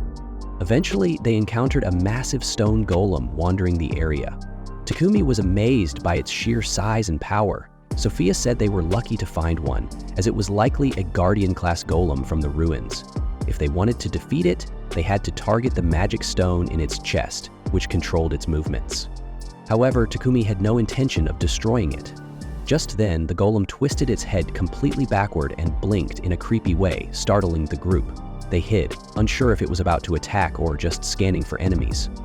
Sophia suggested they let it pass since it seemed too dangerous to fight. But Takumi wasn't interested in running away. If this golem was that powerful, it would be even better as an ally. Without hesitation, he leaped toward the golem. Sophia, Riva, and Maria all rushed after him, trying to protect him. As the massive creature loomed closer, Takumi felt an odd connection to it. He was terrified, but refused to back down. Somehow he had a feeling that this golem wasn't just a monster, it was something more. Takumi felt no hostility from the stone creature. In fact, as he observed it more closely, he started to wonder if this guardian golem had any connection to the goddess Nolan. If that were the case, then maybe the golem was reacting to the goddess's blessing that resided within him. Keeping this in mind, he raised his hand and used his taming ability. Just like that, the golem submitted to him, leaving the girls stunned at how easy it was. Cade, excited, asked what they should name their new companion. Takumi decided on Titan, inspired by a mythical giant. Strangely enough, Titan seemed like it wanted to say something. The alchemist guessed that it might be wishing for a more flexible body, so he invited the golem to join him. But then, Sophia pointed out a problem. Bringing a giant stone creature into the city would definitely cause mass panic. Takumi nodded in agreement and was about to use his mobile dimension to store Titan when something unexpected happened. Steam suddenly hissed from the golem's joints, and without warning, it collapsed into a pile of dust.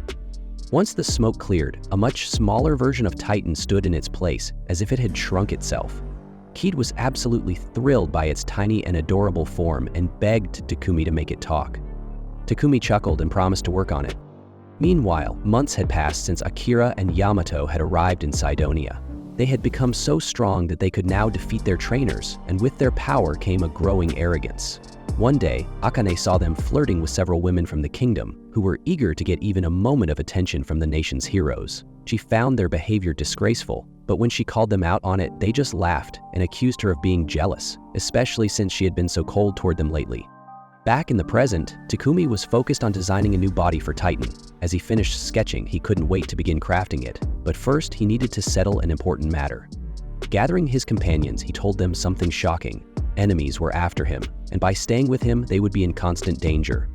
For their safety, he was considering dissolving their contracts so they could live freely. His friends were outraged at the suggestion. Riva demanded to know who would protect him if they left.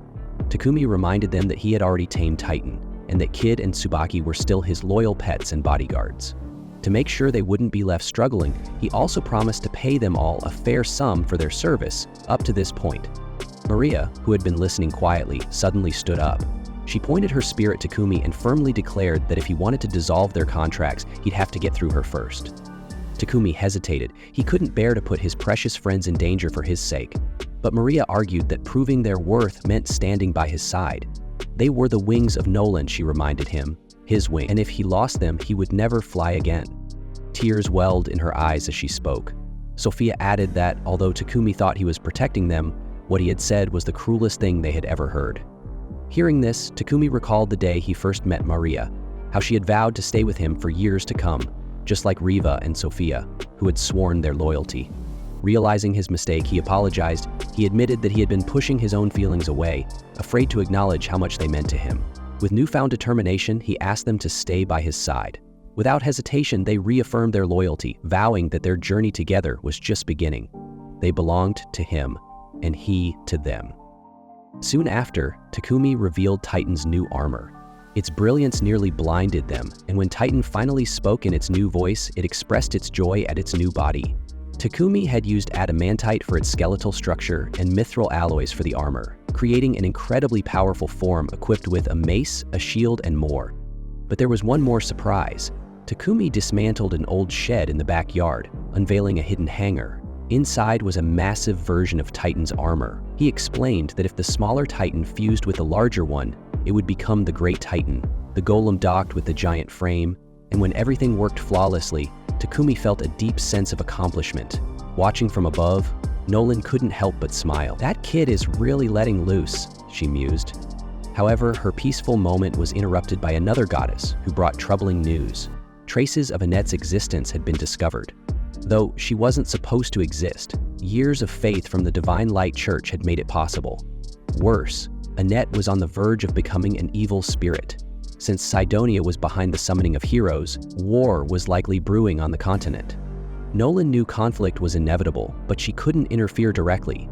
The other goddess asked if that was why she had blessed Takumi, and Nolan confirmed it. Everything now rested on that human. Meanwhile, in Cydonia, Elizabeth stood by the magic circle, patiently waiting for the fateful moment that was about to arrive. That's it for this episode. A year ago, in a settlement near Bolton, a beast woman named Manny stood alone before a grave, lost in grief. Her mourning was interrupted when she was called away by an acquaintance, pulling her back to reality. On a train ride, Manny sat quietly while passengers spoke about their struggles. Many had nowhere else to go, and their village had fallen into ruin because of the unchecked actions of nobles. When the situation became dire, the nobles abandoned the village entirely, fleeing to neighboring lands while the common people were left to suffer. Resentment toward the nobility ran deep, especially for those who had lost loved ones. Among them, a woman mentioned how Manny's husband had worked himself into illness and never received proper care, blaming the nobles for his death. Time passed, and Bolton eventually learned that the displaced villagers had been taken in by Count Rockford, who had provided them shelter. However, the matter wasn't settled. Two of Bolton's subordinates were furious over the nobles' lack of responsibility. Bolton, however, remained focused on finding a solution. With Rockford formally requesting that the refugees be resettled, the need for land had grown urgent. 1,000 people required a new home, but the only available land was infested with dangerous monsters. Clearing the area would be difficult, yet there was no other option. There was only one person who could handle such a task. Elsewhere, Yuruma Takumi was already considering a new challenge. He and his team, the Wings of Nolan, had set their sights on a dungeon expedition. Standing before the entrance, Takumi reflected on his long-time desire to explore such places. The group had chosen one of the most difficult dungeons, the Beast King Forest, a vast underground space with towering trees and open skies, despite being beneath the surface. Within the dungeon, monsters proved stronger than those in the outside world, but Keith's ability to sense enemies gave the group an edge in battle. Titan's strength allowed them to withstand powerful attacks, making it possible to clear each floor while gathering valuable treasures. After a long day, the team finally reached the final level, confident in their success. So far, they had avoided serious injuries and even managed to steer clear of traps, until Takumi unknowingly stepped onto a false floor. A massive iron ball was triggered, rolling toward them. Acting quickly, they sprinted to safety. Keith questioned whether Titan could have simply destroyed the ball, but Takumi pointed out that Titan had followed orders precisely, retreating rather than counterattacking. As they continued, one of the available paths sealed itself shut, leaving them no choice but to proceed through a single remaining route. Something felt off. It was as if they were being led towards something dangerous. That suspicion proved correct when an S-rank Earth Dragon emerged from the darkness. Takumi instantly regretted not bringing his strongest summon, the Great Titan, to deal with such a formidable opponent. The battle was one-sided, with the dragon forcing them onto the defensive. Seizing a rare opening, Takumi quickly devised a plan. Titan grabbed hold of the dragon's tail while Keith used his web to bind it. With the beast momentarily restrained, Sophia drove her spear into its limb. Takumi followed up with a slicing wind attack, while Riva and Maria unleashed fire-based spells, striking with precision. The fight had only just begun. Titan was commanded to summon a powerful blast, known as the Light of Judgment. The combined attacks from the group left Riva certain that the dragon had been defeated, but Takumi remained unconvinced. His doubts proved correct when the beast emerged from the destruction, roaring and unleashing flames upon Titan, severely injuring him. Amidst the chaos, Sophia noticed a weakness in the dragon's side. Seizing the opportunity, Takumi summoned Tsubaki, who charged in with a crushing headbutt to that exact spot. With the enemy momentarily staggered, Takumi advanced, channeling electricity into his sword before hurling it at the dragon. The attack struck with such force that the creature vanished instantly, signaling the team's victory. With the dungeon now conquered, the final treasure belonged to them. However, something unexpected happened. Tsubaki suddenly grew in size, a clear sign of evolution, after picking up a piece of the fallen dragon. Takumi realized that the dragon's remains could be used to craft useful materials. But before he could focus on that, he was summoned by Marquis Godwin Bolton. During their meeting, the Marquis spoke about an uninhabited land in the southern part of his domain, a dangerous place overrun by monsters. Once, the kingdom of Triria had tried to claim this land, but their failure led to their downfall. Takumi noted that the area contained valuable adamantite and mithril, which caught Bolton's interest. Seeing an opportunity, the Marquis proposed that Takumi oversee the development of a settlement there. He had heard about how Takumi fortified the village of Board in a short time, proving his skill in construction. Bolton's assistant pointed out a promising location, 105 miles south, near a river and a spring, which would make an ideal starting point. The distance from monster-infested areas also added to its appeal. Sophia, however, was worried. She knew that Takumi was being hunted by the Divine Light Squadron, making this a risky task. Bolton himself regretted asking for his help at such a critical time, but there was urgency. A year ago, a different settlement had been abandoned due to corruption among the nobles. The people had been displaced, becoming refugees now sheltered in Bolton and Rockford. With nowhere else to go, they desperately needed homes. Takumi understood their plight all too well. He had once been without a home, but the people of Board Village had taken him in. With that in mind, he accepted the mission. However, he refused the offer of a knightly escort, choosing instead to lead the wings of Nolan to the site on their own. Upon arrival, the group found the land rich in natural resources, with clean water and a favorable climate. They immediately got to work, constructing sturdy walls using earth magic and surrounding the settlement with deep moats for added defense. Roads were laid, aqueducts were built, trees were planted, and nearby monsters were eliminated. After 10 days of hard work, Takumi sent Sophia back to Bolton to inform the Marquis that the settlement was ready. When she delivered the news, Godwin was stunned. He had expected the project to take much longer, yet the settlement was already prepared to welcome its new residents. A convoy was sent to transport the refugees. Along the journey, the people whispered among themselves, fearing they were being sent to a land filled with monsters just to be rid of them. Rumors spread that the settlement would be overseen by a man from Bolton, likely another noble who viewed the poor as nothing more than expendable workers. But when they arrived, the sight before them left the convoy in shock. Instead of a barren wilderness, they found towering walls, rows of well-built houses, and even a castle at the center of the settlement. The escort officer, equally amazed, was greeted by Takumi, who explained that he was preparing the land for farming. The walls, he assured them, were strong enough to keep out attackers. Unless a dragon appeared, of course. The officer questioned the castle's purpose, to which Takumi explained that it was meant for the settlement's future leaders. There were already enough homes for everyone, as well as a barracks for the knights. The settlement also had a sewage system, managed with septic tanks and magical devices, ensuring a clean and sustainable living environment. The refugees who had arrived full of doubt and fear now stood before a thriving community, realizing that this place was not a death sentence, but a true chance at a new beginning. Sophia noticed a beast woman named Manny sitting alone in her home and approached her. Manny shared that she had lost her husband in their old village. Sophia acknowledged that running a farm alone must be difficult and asked if she was interested in other work. When Manny didn't respond, Sophia promised to speak with her master about possible opportunities. Manny was surprised to hear that someone had built the village and had servants. Sophia explained that this person had created the settlement and might need help, perhaps with cooking or other tasks. Later, Takumi offered Manny a job with a salary to be decided later, but as she remembered conversations from the refugee convoy about the untrustworthy nobles, she hesitated. Her husband had died because of the greed of the rich, and she feared history would repeat itself. Unable to trust Takumi, she turned down the offer. Maria tried to explain that he was different, but Takumi let the matter rest. After their conversation, Manny felt uneasy. She worried that rejecting a noble's offer might bring trouble. Maybe she had been too blunt, or perhaps she was venting her frustration from years of suffering. Lost in thought, she wandered too far and was suddenly attacked. At the same time, Keed rushed to Takumi, reporting a massive monster invasion. Takumi quickly ordered the settlement's bridges to be raised and all residents to be protected. He assured everyone that no monster could cross the wall, and Nolan's wings would handle the threat outside. Manny ran toward the village but was too late. The bridge had already been lifted. Some villagers noticed her absence and informed Maria that she had last been seen leaving through the south bridge. Worried, Takumi and his team boarded Titan and rushed to find her. Facing two monstrous wolves, Manny believed her fate was sealed. Just as the creatures lunged, Takumi appeared and swiftly eliminated them with his halberd. She told him that more monsters were roaming nearby, but he remained confident. Soon his team arrived and confirmed that all enemies had been defeated.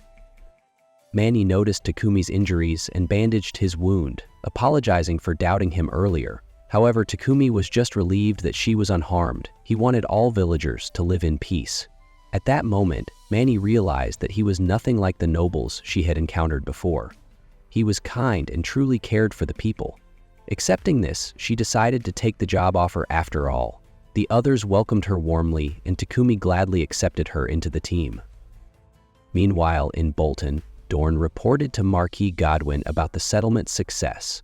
The Marquis saw potential in this growing town and considered its future role. At the same time, in the Sacred Empire of Cydonia, the king received a letter from the Kingdom of Trieria. The letter warned that a fortress town with a strong castle had suddenly appeared near the Kingdom of Barcula. Knights from Bolton were seen there, and it seemed likely that the Alchemist was involved. This development could be viewed as a challenge to the Empire.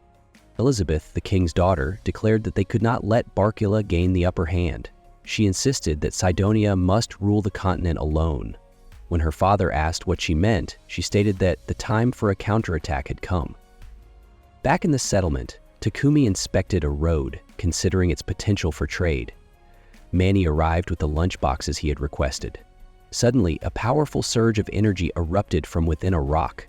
The energy shot out through a hole in the structure, spreading across the continent with overwhelming force. Nolan's wings, though far from the source, were momentarily blinded and shaken by the surge. Keed sensed something ominous, and Sophia had a bad feeling. Takumi immediately recalled how Nolan had interfered with time when summoning him to this world. He had arrived 1 year before the heroes were called, and now exactly 1 year had passed. At that moment, 3 figures, Akira, Yamato, and Akane, stood in the Grand Hall of Cydonia, where Elizabeth awaited their arrival. That's it for this episode. Thanks for watching. Nolan had been watching everything unfold, the heroes arriving in the Sacred Empire and growing stronger over time. Another goddess was shocked to see how quickly these humans had leveled up. In just 3 months since being summoned to Cydonia, they had already reached the rank of top adventurers. Impressive, right? It's a reminder not to underestimate this group. Nolan was sure the Empire would make its next move soon. At the Sacred Empire, Elizabeth finally announced that it was time to introduce the heroes to all the nations. Akira Yamato, arrogant as always, was getting impatient. He believed they were the world's saviors and deserved to be in the spotlight. However, the princess explained that the delay had been for a reason. Now, with the right timing, they could properly present the heroes, letting them prove their strength and importance. Akira noticed Akane didn't seem interested and asked why. She brushed it off, pretending nothing was wrong, and said traveling as a hero would be exciting. But honestly, maybe she just didn't want to deal with him. The next day, Takumi shared news about a village they had developed near the border with Bolton. It was called Wedge Fort, and a well-built road connected it to Bolton, making trade easier. The locals had started learning from skilled craftsmen, building homes, working as blacksmiths, and farming. Seeing this, Yuruma believed they were living a good life, and honestly, he wasn't wrong. Meanwhile, in the forest, Sophia and her team defeated a beast. Keed showed her a strange monster she had caught in her web. Sophia recognized it as a woodland lizard, an animal that wasn't supposed to be in the area. Later, she told her family about it, thinking that monsters might be getting stronger. More creatures were showing up, ones they had never seen before. She suspected that the sudden rise in mana over the last 3 months was affecting them. Takumi reflected on this and realized that if Nolan's theory was right, it was all connected to the summoning of the heroes. Later, Dorn visited the Alchemist's residence with a message. Barak needed him back for a mission. The young man asked if something strange was happening in Boston. Dorn explained that rumors had spread about heroes appearing in Cydonia. Takumi guessed this had started around 3 months ago, which surprised the officer. How did he know that? At a meeting, Sophia confirmed that the mana fluctuations must be linked to the heroes. Manny wondered why Cydonia had been chosen to summon them. Maria thought maybe it was fate, a sign from the goddess to fix the Empire's problems. But when Takumi was alone, he knew the truth. It wasn't fate. Cydonia hadn't been chosen at all. They had used forbidden magic to bring the heroes here.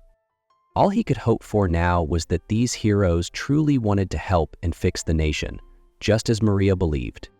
Back at the Empire, the day of the heroes' departure arrived. The king gave them his blessing, wishing them luck in their journey. When the carriage opened, Akira was surprised to see a beast woman named Lulu traveling with them. Annoyed, he demanded to know why. Akane calmly explained that Lulu was her assistant.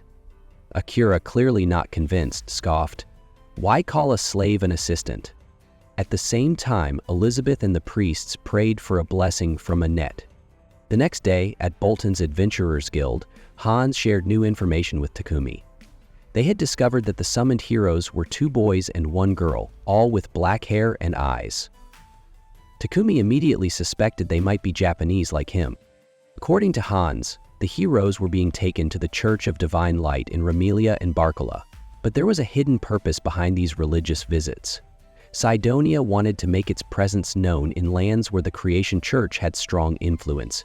It was a silent power move. Finally, Hans mentioned that the Papic Company had requested an escort for the Wings of Nolan to the royal capital. When Takumi gets home, Manny asks if she can join the mission. He knows this kind of work is dangerous, but the Beast Woman insists that staying behind in the mansion while everyone else is away would be too lonely. Maria agrees. It feels unfair to leave her alone when she just arrived today. Sophia understands how Manny feels and supports the idea. Seeing this, Manny clasps her hands together, begging to go along, reminding them that her earth magic could be useful. Takumi sighs, unable to refuse, and tells her to work with either Maria or Riva. He also promises to register her with the guild tomorrow. Meanwhile, inside the hero's carriage, the two summoned men complain the whole way about the bumpy road filled with stones. But setting that aside, Akira brings up the fact that their next stop, the royal capital of Barcula, has many elves. He suggests taking some along.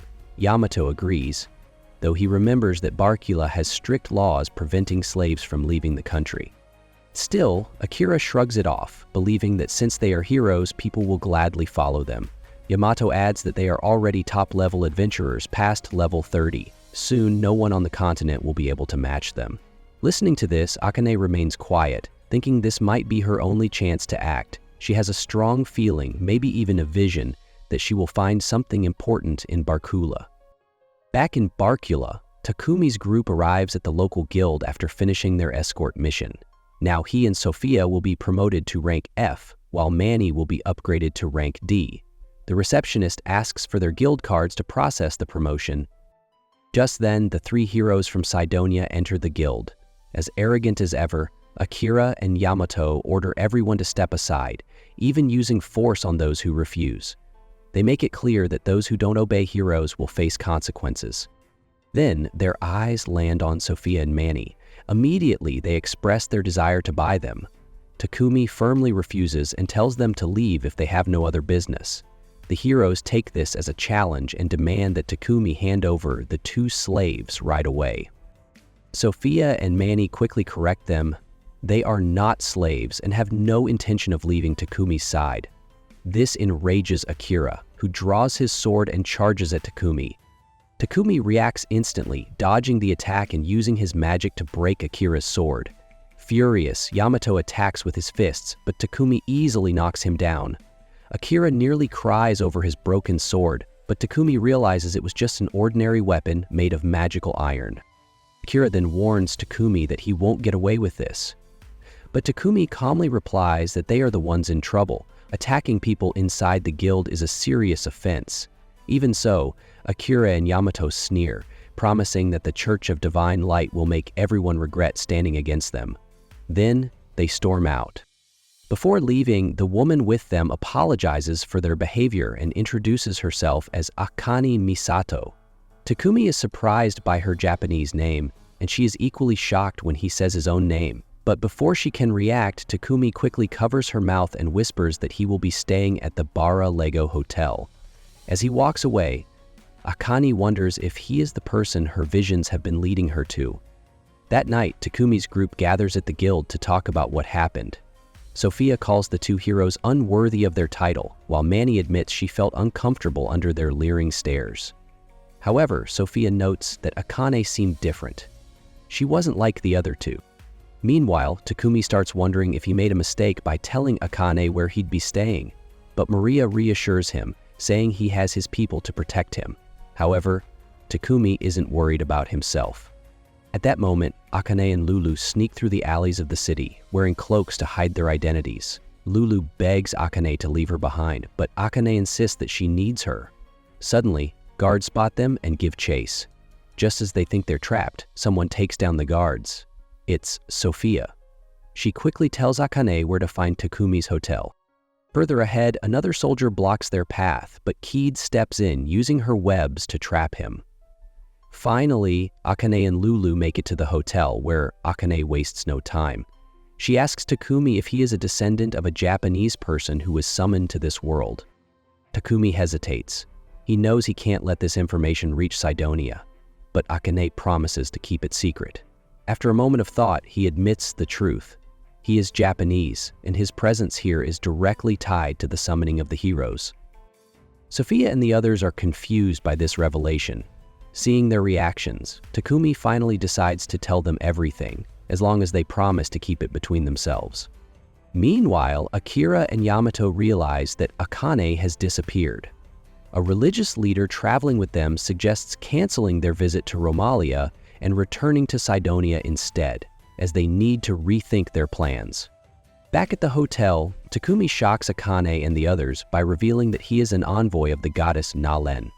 Akane suddenly understands Cydonia is the real villain. Their forbidden summoning spell has disrupted the balance of mana in the world. Takumi, however, has no interest in fighting wars. He just wants to live a quiet life as an alchemist. But the problem is that Cydonia's heroes might spark conflicts with other nations at any moment. While they might not have the power to start wars yet, they are being used to stir up public support through the Church of Divine Light's influence. Curious, Takumi asks Akane why those two heroes act so arrogantly. Akane admits that they weren't always like this. Something changed after they arrived in this world.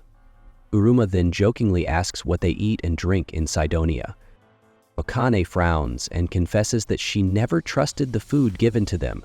That's why she always purified her meals with magic before eating. Akira and Yamato had focused more on swordsmanship instead of improving their light magic. Akane suspected that something in the food or drinks might have affected their minds, possibly brainwashing them. After explaining this, she suddenly knelt before Takumi, pleading for his help. She and Lulu had been waiting for a long time to escape and saw this as their only chance. Without hesitation, Takumi used his Dispel spell on Lulu's slave collar, breaking the servitude contract that bound her. Even though Akane had never wanted Lulu to suffer, she couldn't remove the contract on her own. Now free, Lulu looked confused and scared, fearing that her master was abandoning her. But Akane reassured her that nothing had changed between them. Their bond had never been about a contract. It was about true friendship. With tears in her eyes, Lulu finally understood, and the two embraced, relieved that they could stay together. Watching this, Takumi told them they should come with him to his mansion in Bolton. Akane hesitated, worried that they would be a burden to him, but Takumi assured her that he would never abandon a fellow countrywoman.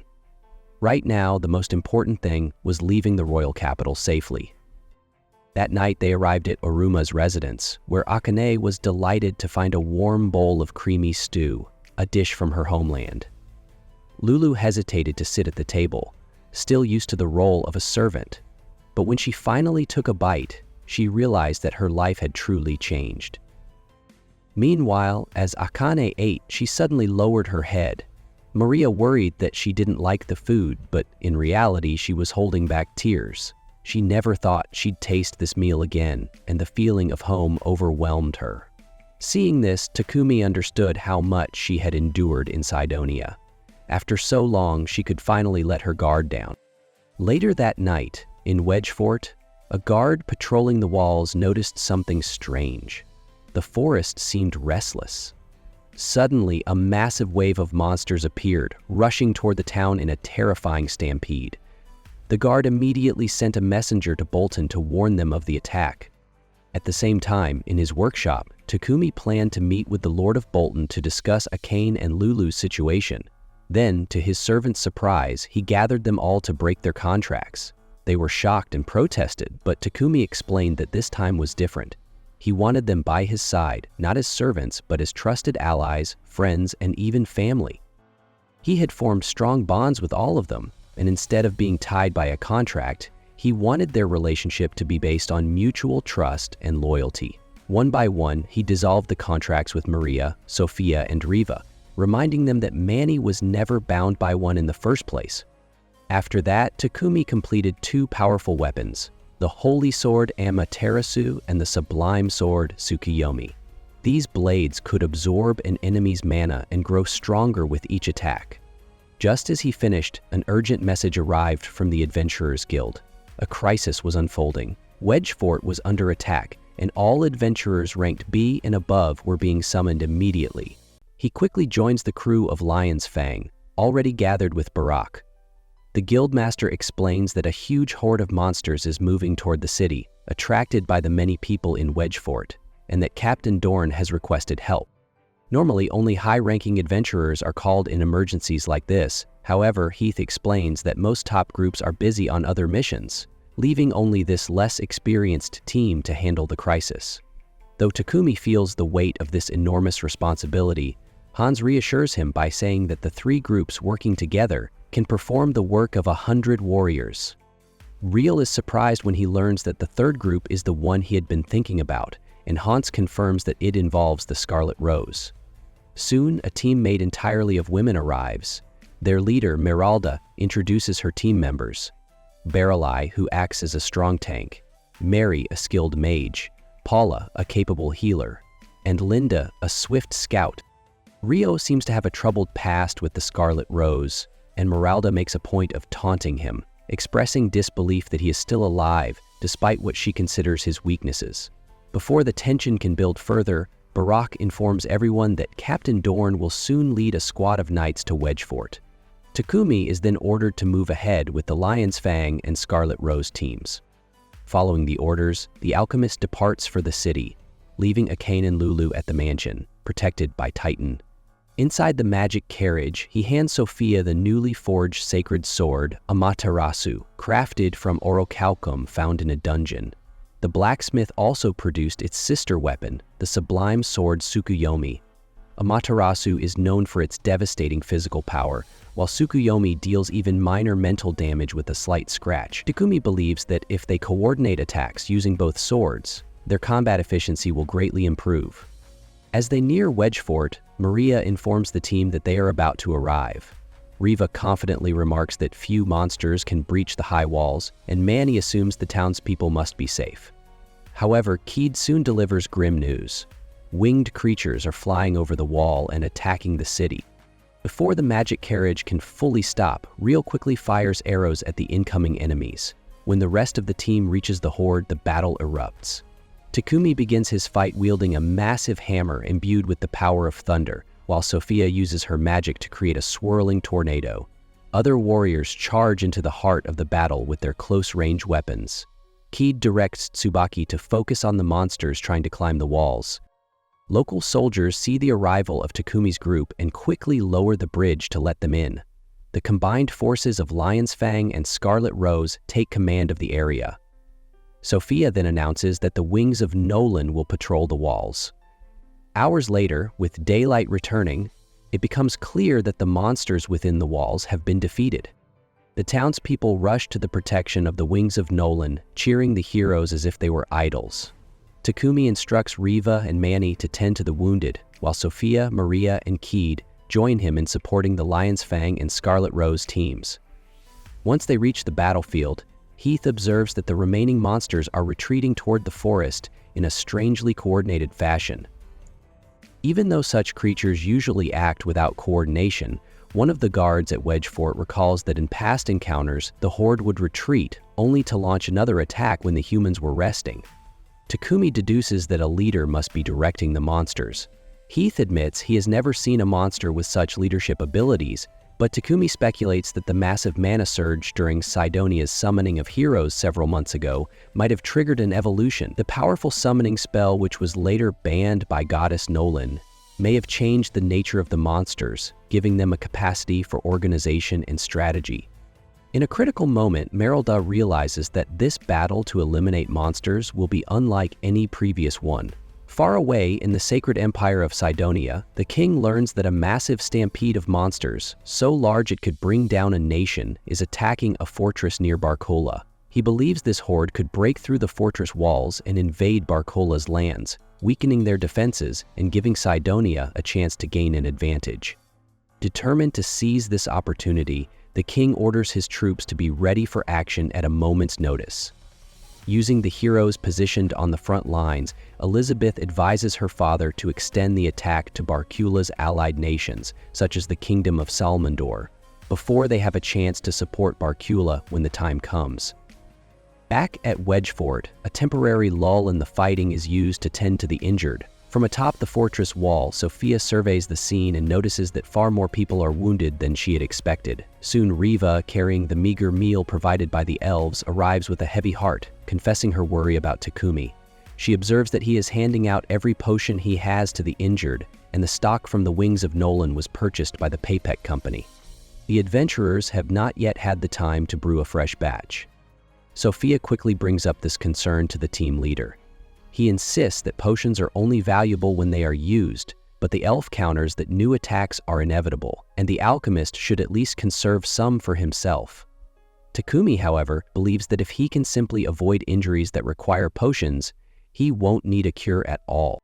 After the young warrior departs, Sophia feels no surprise, having come to expect nothing less from Takumi. This steadfastness is exactly why the elf had sworn loyalty to the alchemist, vowing to risk everything for him. Following this, the master instructs that all children be gathered in one safe area, with Riva, Manny, and Keed assigned to guard them. At that moment, Kaede appears, warning that the forest outside is experiencing abnormal disturbances. In response, Takumi outlines his plan to block the next possible attack. His strategy involves creating a barrage of magical spells, followed by Tsubaki charging in to break through, while Takumi and his allies target any monsters that manage to slip past.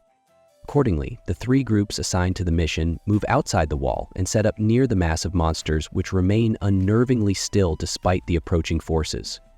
Aruma, Sophia, and Mary step forward in a tight formation to summon powerful effects. One conjures the force of Thor's hammer, another a swirling tornado, and the last a raging firestorm. On the wall above, Riva and Maria also cast spells to repel the enemy. As the chaos unfolds, Tsubaki is sent into the battle alongside other group members, and a fierce conflict erupts. The defenders gain a significant advantage, as the attacking lines suffer a heavy blow. In the midst of the struggle, Riva and Manny rush to protect the gathered children, while Maria stays back to secure the wall. Heath informs Takumi that the Lion's Fang group will handle the left flank, and Meralda assures that the Scarlet Rose will cover the right side. During the clash, Sophia charges toward a massive wave of monsters and casts a tornado. Takumi, concerned for her safety, signals her to slow down, fearing that her rapid advance might put her in danger. Yet, the determined elf insists she is capable of holding her ground. Unexpectedly, the horde begins to retreat. As the monsters withdraw, the defenders witness horrifying scenes in the nearby forest. Larger creatures devouring smaller ones, and some even rapidly growing new bodies from the chaos. One particularly gruesome sight is that of a two-headed, winged monster unleashing magical energy against the enemy forces. Takumi grows suspicious that this creature might be the leader of the monster horde. In the heat of the battle, Sophia is struck by a tail, leaving her vulnerable. At the moment when a strange, dragon-like beast is about to crush her, Takumi rushes to her rescue. In that critical moment, the alchemist regrets not having brought the Titan along for support. During this skirmish, Tsubaki is thrown aside by the monster, while Sophia re-enters the fray, trying desperately to draw the adversary's attention. She manages to provoke the giant lizard into an exclusive chase, but ultimately, its scorching breath hits her and she collapses once more. This time, Keed, Riva, and Maria rally together and use their combined powers to drive the beast away, saving their companion. With a surge of power, Takumi and Sophia launched their combined attack. Takumi wielded Thor's hammer, striking with unrelenting force, while Sophia summoned a mighty tornado, tearing through the enemy's defenses. Their assault inflicted severe damage, yet their foe still stood. Determined to end the battle, the elf tossed Amaterasu's blade to Takumi. As he caught it, Sophia gathered the last of her mana and unleashed Tsukiyomi's full power. The combined energy created a devastating cycle of destruction, striking down what was believed to be the leader of the monsters. The victory came at a cost. Sophia, exhausted and gravely wounded, collapsed to her knees. Takumi, seeing her in pain, hurried to her side and cast a healing spell. As warmth spread through her body, she whispered that he should be healing himself first. But Takumi couldn't ignore the recklessness of his ally. His voice carried frustration as he scolded her for nearly throwing her life away.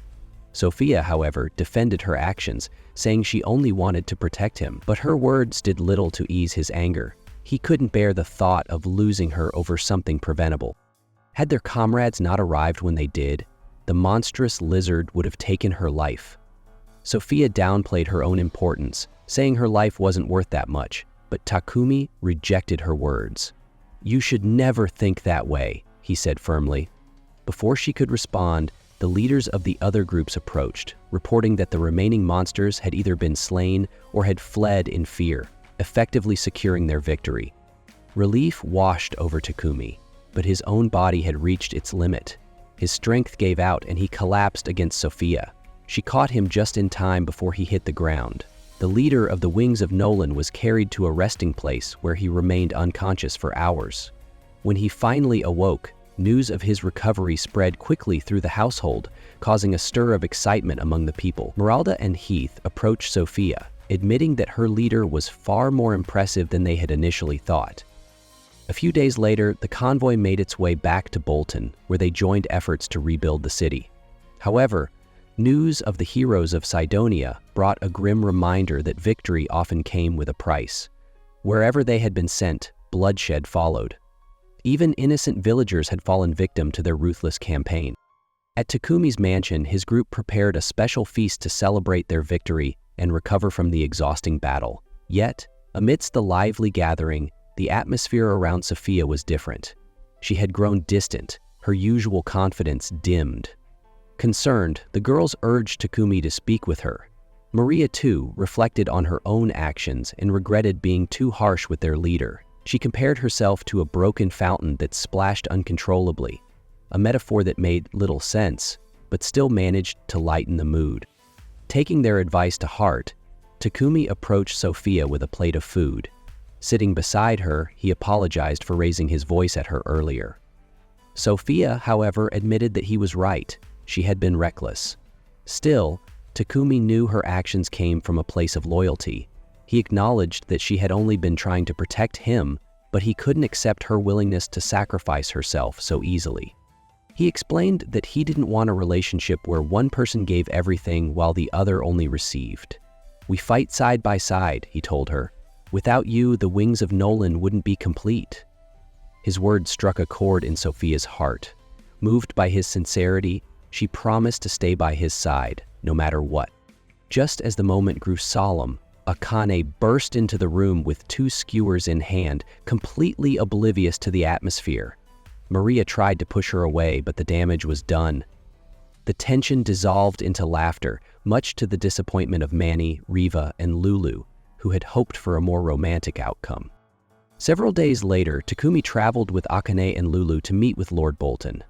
There, he asked if the two could stay at his mansion for a while. Lord Bolton agreed, but also brought troubling news. A village in the kingdom of Samandor had been massacred, yet another atrocity committed by the heroes of Cydonia. Akane felt a deep sense of guilt, believing she should have done something to stop them. Takumi tried to reassure her, insisting that it wasn't her fault, but she couldn't shake the feeling of responsibility. Determined, Akane vowed that if she ever faced them again, she wouldn't hesitate. She would stand her ground. Seeing her resolve, Takumi reflected on the cruelty of Cydonia, forcing innocent people like her to bear such heavy burdens in the name of their selfish ambitions. In the following days, Takumi reunited with Nolan after a long time apart. He confided in her about the growing presence of the heroes of Cydonia in his life, and wondered if she had foreseen this development. However, as the goddess had once told him, the fate of the world rested in the hands of humans. She offered no clear answers, leaving him to forge his own path. Even so, Takumi remained resolute. He declared that he would stop at nothing to protect those he cared about.